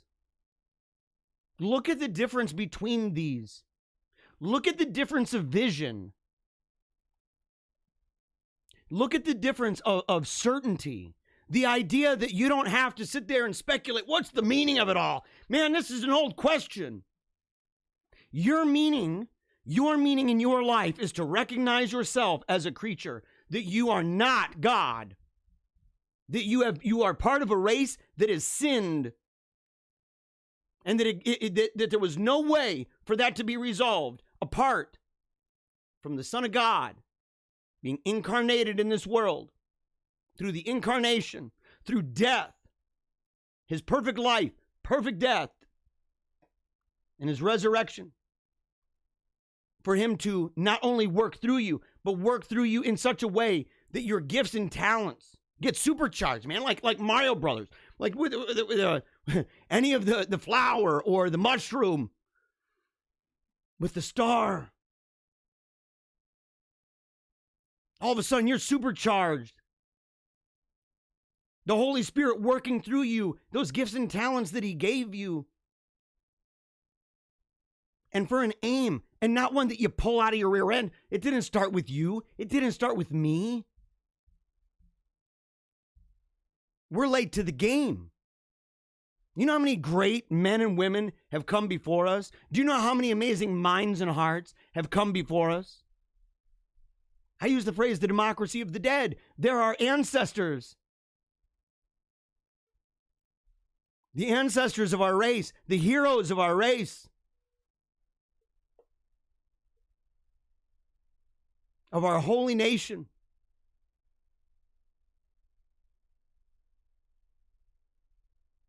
We have to recognize simple things like honor the past by creating the future. To realize that we have to instill in our children, right, that what we do will be the foundation of our nation's future. It's transgenerational with us. We aren't living in this cosmic moment, which is one of the reasons we have to break free. It's one of the reasons why the grayscale on your phone is so important. You got to break free from that moment. You got to break free from that constant feel and that constant tug at you to be trapped in the moment. Current event, current event, current event, current event. If you watch stuff on TV and every single day, all it is current events, get it off. Or ask yourself, even better yet, ask yourself, say, oh, what happened as a current event on this show, let's say 3 weeks ago? Because if it's only about current events and you're not able to keep track, then you're just like in a blur, man. You're just in the moment, man. It's a blur, dude. Like some stuff kind of sticks out of me a little bit, and I'm all like, whoa, man, for like a minute. That sucks, dude. That sucks, homie. Do better. Western men, raise your sons to be Western men who raise their sons to be Western men. Again, transgenerational. We look ahead. We look behind. Yes, our head is in the present. We are in the present right now between the conflicting forces of the future and the past, but we have 1 foot in the past, 1 foot in the future. We aren't just trapped in this thing that's like, no, man, I'm like imagining the world like Star Trek or something. No. Where they wear like, the clothes from the Matrix. That they look like homeless, but they've got amazing technologies. They always do. They always look like some third world weird crap going on. But then they've got magical lasers and stuff. Realize the decisions that you make regarding screens, the decisions that you make regarding your use of time, especially in the Wolfpack Challenge, that it affects not just you, but your kids. Drawing of children ages 5 to 6 years having spent less than 1 hour of television a day. Drawing of children aged 5 to 6 years having spent more than 3 hours of television a day. It has an impact. It has an impact not just on them, but on you. And not just on you, but them. It's bigger than yourself. It's got to start with you, but it's bigger than yourself. It's got to start in the present, but it's bigger than the moment.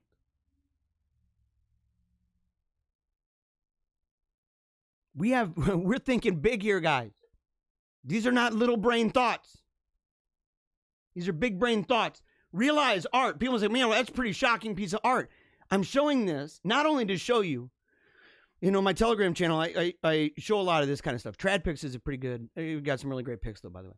But not just to show you beautiful art, but to show you that in many ways our lives are, in fact, putting art into action. And the art is, in fact, paintings and sculptures of our lives. These are enactments. And I thought about it. And I said, It's one thing, to sit there and say, we have a vision. We have a picture that we try to paint on this show. We have a picture of the vision that we have, of the future we envision, of the past that we embrace, and all of these things, of the traditions and values that we have, the expectations that we have, not only on ourselves, but on our culture, the things that we anticipate. But the truth is, if I just leave it in words, it's just a frame. It's just a picture. It's just a something that, to you in your mind's eye, maybe you can envision. But to sit there and say we have to put it in practice, you need to see that it can work. You need to see that you can be part of it. And that it's something that's realistic. It's something that is accessible. It's something tangible. It's something that you don't have to escape, off to some weird reservation. You don't have to become Amish. You can do this right from your home. And in fact, not only can you, you should. And in many ways, you must.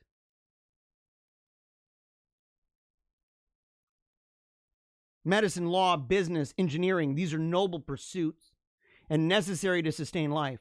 But poetry, beauty, romance, love, these are what we stay alive for. I love that movie, by the way. And we're so caught up in technics. We're so caught up in technology, technocracy. We've been branded. Everything we do, we're going back to our phones. We're going back to our phones. We're going back to our phones all the time. And you sit there and you say, man, there's something here that we're missing. There's something all around us that we've missed, that we've lost, that we've simply gotten rid of. Birthright for porridge stuff. Birthright for porridge stuff.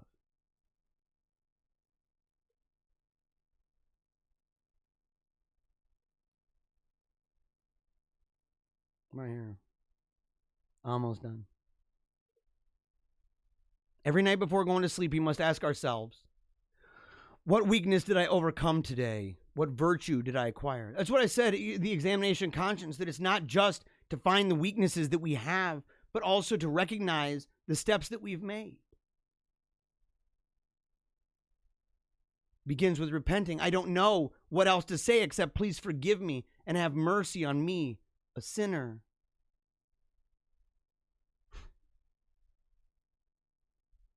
And the truth is, we have to understand the last two things, okay?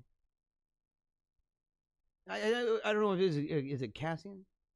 What's saying is this: a time is coming when men will go mad, and when they see someone who's not mad, they will attack him, saying, "You are mad. You are not like us." Accept it. Accept it right now. Before you even move forward, you know it's coming anyway. And better than that, you know it's as it ought to have been all along. That's why I started earlier and I said, what are the beliefs and values that you have changed? Those things that in the past were fundamental, were dogmatic, and yet over time, due to various pressures, social pressures, inside and even outside, outside and even inside of the church, that you have adapted to the world and become, more worldly, more tolerant, more diverse, more technocratic.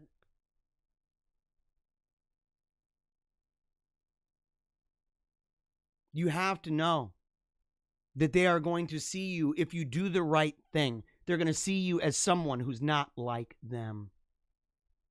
And rightfully so. Otherwise, why would they come against you? How would they hate you? How would they persecute you? How would they hate you as they did Christ if this were not true? So again, accept it. And I'm not saying be a weirdo. What I'm saying is be Christ-like. And in a world that's gone mad, that's going to make you a weirdo and make you the kind of weirdo that they're going to want to hurt. They're going to want you to shut up. They're going to want you to be reprogrammed. They're going to want you to be annihilated, to go away. to be just another part of history that just vanished. And you need to stand strong.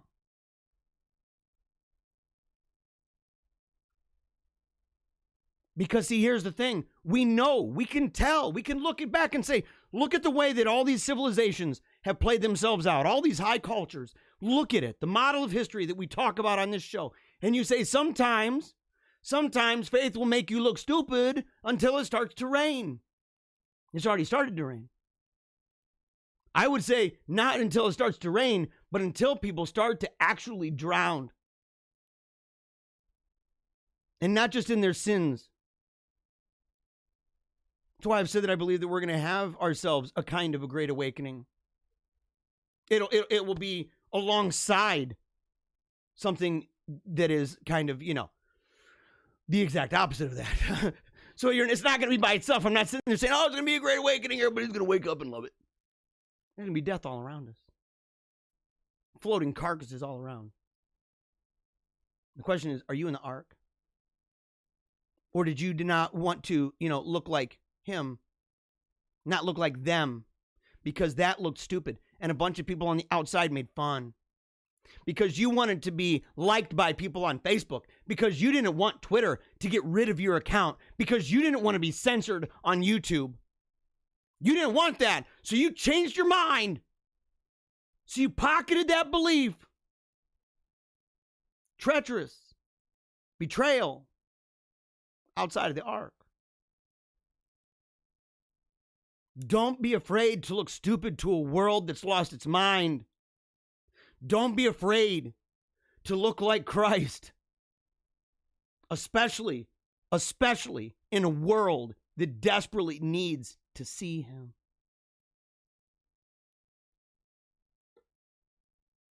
And in the end, through action, a man and a woman become heroes. Through death, a hero becomes a legend. Through time, a legend becomes a myth. And by learning from the myth, a man and a woman take action. Know that no matter what you do, we're regular folks here, right? We're regular folks. This is the Johnny Q. Sally Sue show, right? It's what we do. And I said, man, just be honest with yourself. Most people, when you die, most people will not read your obituary. Hardly anyone will know that you've breathed your last breath. Hardly anybody. Even some of those who call themselves your friends. But the truth is, you will be part of something that will inspire those who do. And who are inspired by the consequences of your actions. You're like the unsung hero. Realize that you are being heroic now.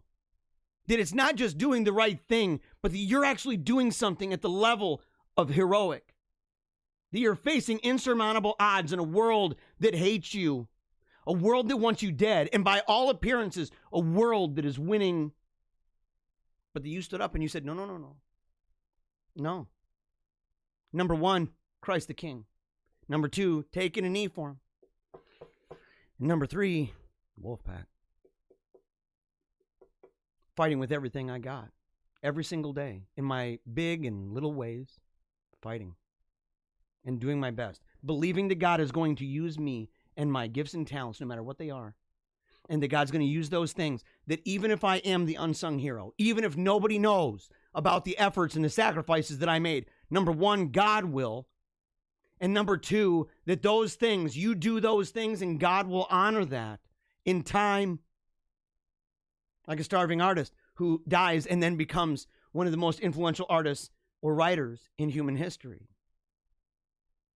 Even if not of yourself as a person, yourself as part of a group. Yourself as part of a people. Yourself as part of a wolf pack. You got to believe. You got to believe. And you got to do the challenge.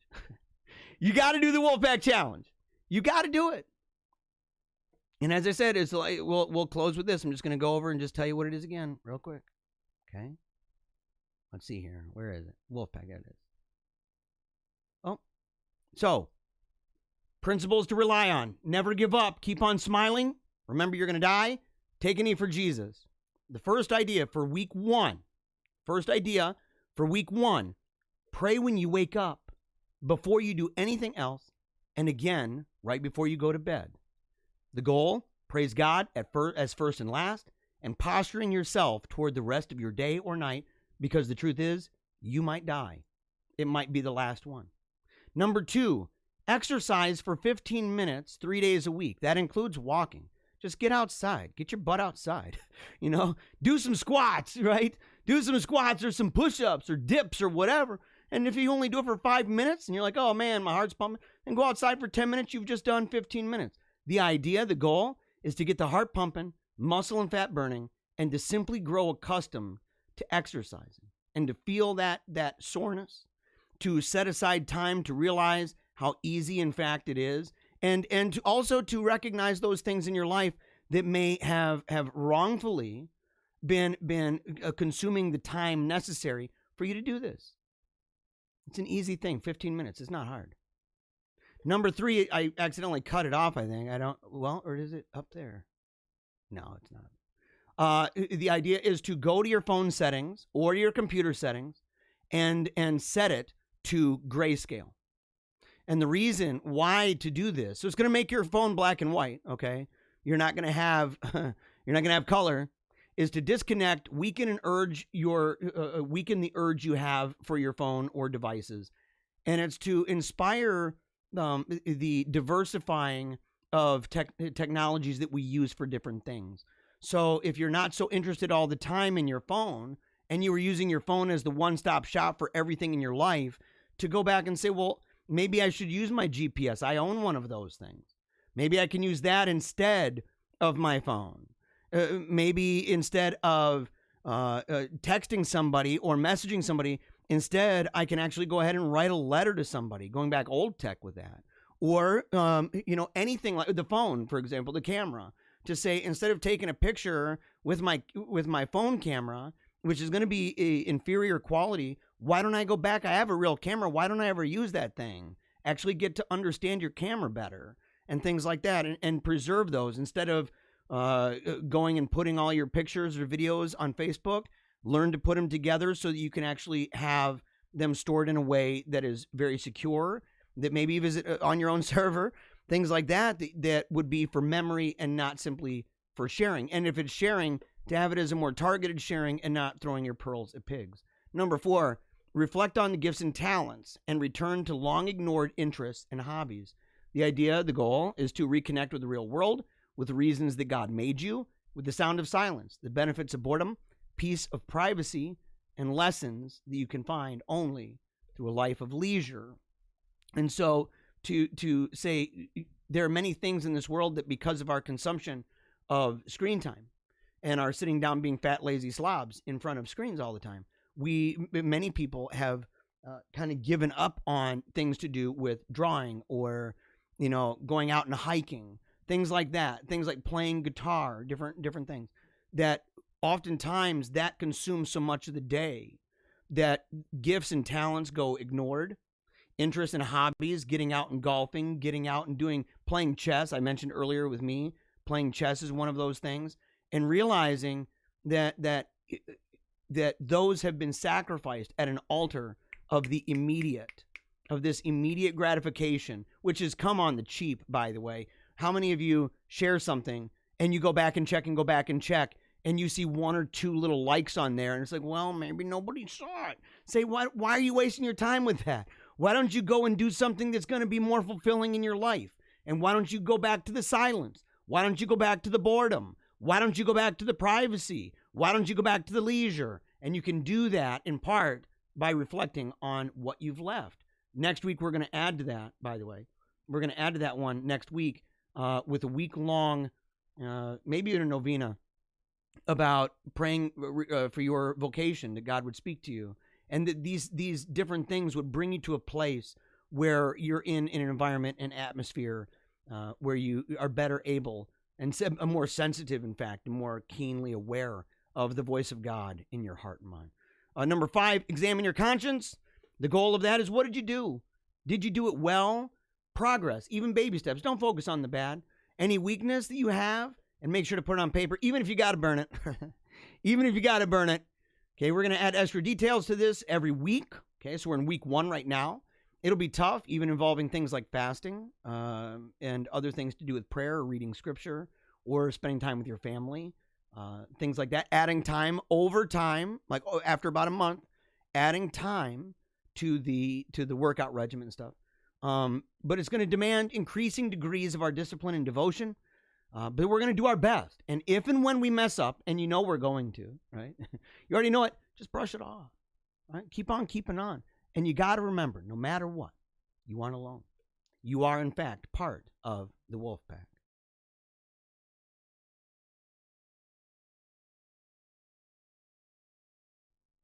Yeah. And that's the end of the show. That's the end of the show. As they're coming down, some people may be like, well, what do you mean by examination of conscience? I use a couple of them. Here's one that's a little easier. I shared it on Telegram. Examination of conscience taken from my 1938 Manual of Catholic Devotions. I have a link for a 1939 hardcover Manual of Devotions for sale online. It's as close as you can get to that one, other than the same year. And so I have that link available. You can find that on Telegram. Of course, remember, our Telegram is broken up into 2 places, Paleocrat Diaries and the Paleocrat Diaries Wolfpack chat. The Wolfpack chat has more content because some stuff is unique to that. That's where the Wolfpack gets together. Paleocrat Diaries is more of what makes it to the public. And of course, let's see here. Hold on. Exam 1 and Exam 2. Here's another one. The exam number 2. This is hard to find, actually. Examination is pretty radical. It's kind of rare, actually. But it's very thorough. And it was intended to cover the 12 virtues over a span of 12 months, with each of those sections covering mortal sins, venial sins, and spiritual helps. All right. Well, we're out of here, guys. We went way over today. Mama. Look at that. You got to get down here a little bit more, Mama. It's cutting off your face. Oh, you can't? No. Okay. Well, okay. Well, that's okay. You got little wolf. You got little wolf. What's up, dudes? What's up, bro? Ah. All right, guys. Let's see this. Oh, hold on. Oh, no. You can see behind the scenes. You can see what I do. No. Look at you up here a little bit more. I appreciate all of you. What an amazing day, guys. I'm sorry it was late. You know, but we went late too. And so you got to make sure, if you want to learn more about the show, PaleocratDiaries.com. For interviews, I got a couple coming up. I'm going to schedule those today. Got those. Pretty pumped about that. Making some new buddies, making some new friends. But if you'd like me to be on other shows, let them know. Share your favorite episode with them. You got to do it. Speeches, if you want me to do speeches, schools, you know, homeschool groups even. I'm down with that. Universities, colleges, do all those things. Lectures, you name it. And other inquiries, make sure to reach out to us, PaleocratDiaries@gmail.com. Find us on Telegram, Paleocrat Diaries, as well as the Paleocrat Diaries Wolfpack chat. And that's where you can find more information about the Wolfpack World Changer Challenge. Oh, yeah, last thing, make sure, go check out Paleo Cheese Podcast. There's a new episode. And we got another one that's really, really, really funny coming up, so you're not going to want to miss it. All right, until next time, as we do every time. I love this. Look at you, little buddy. Never give up. Keep on smiling. And memento mori. Yeah. You rock, buddy. If I don't talk into microphones, I don't make that mad cash. Making all that money. Making that mad loot, right? Mind control.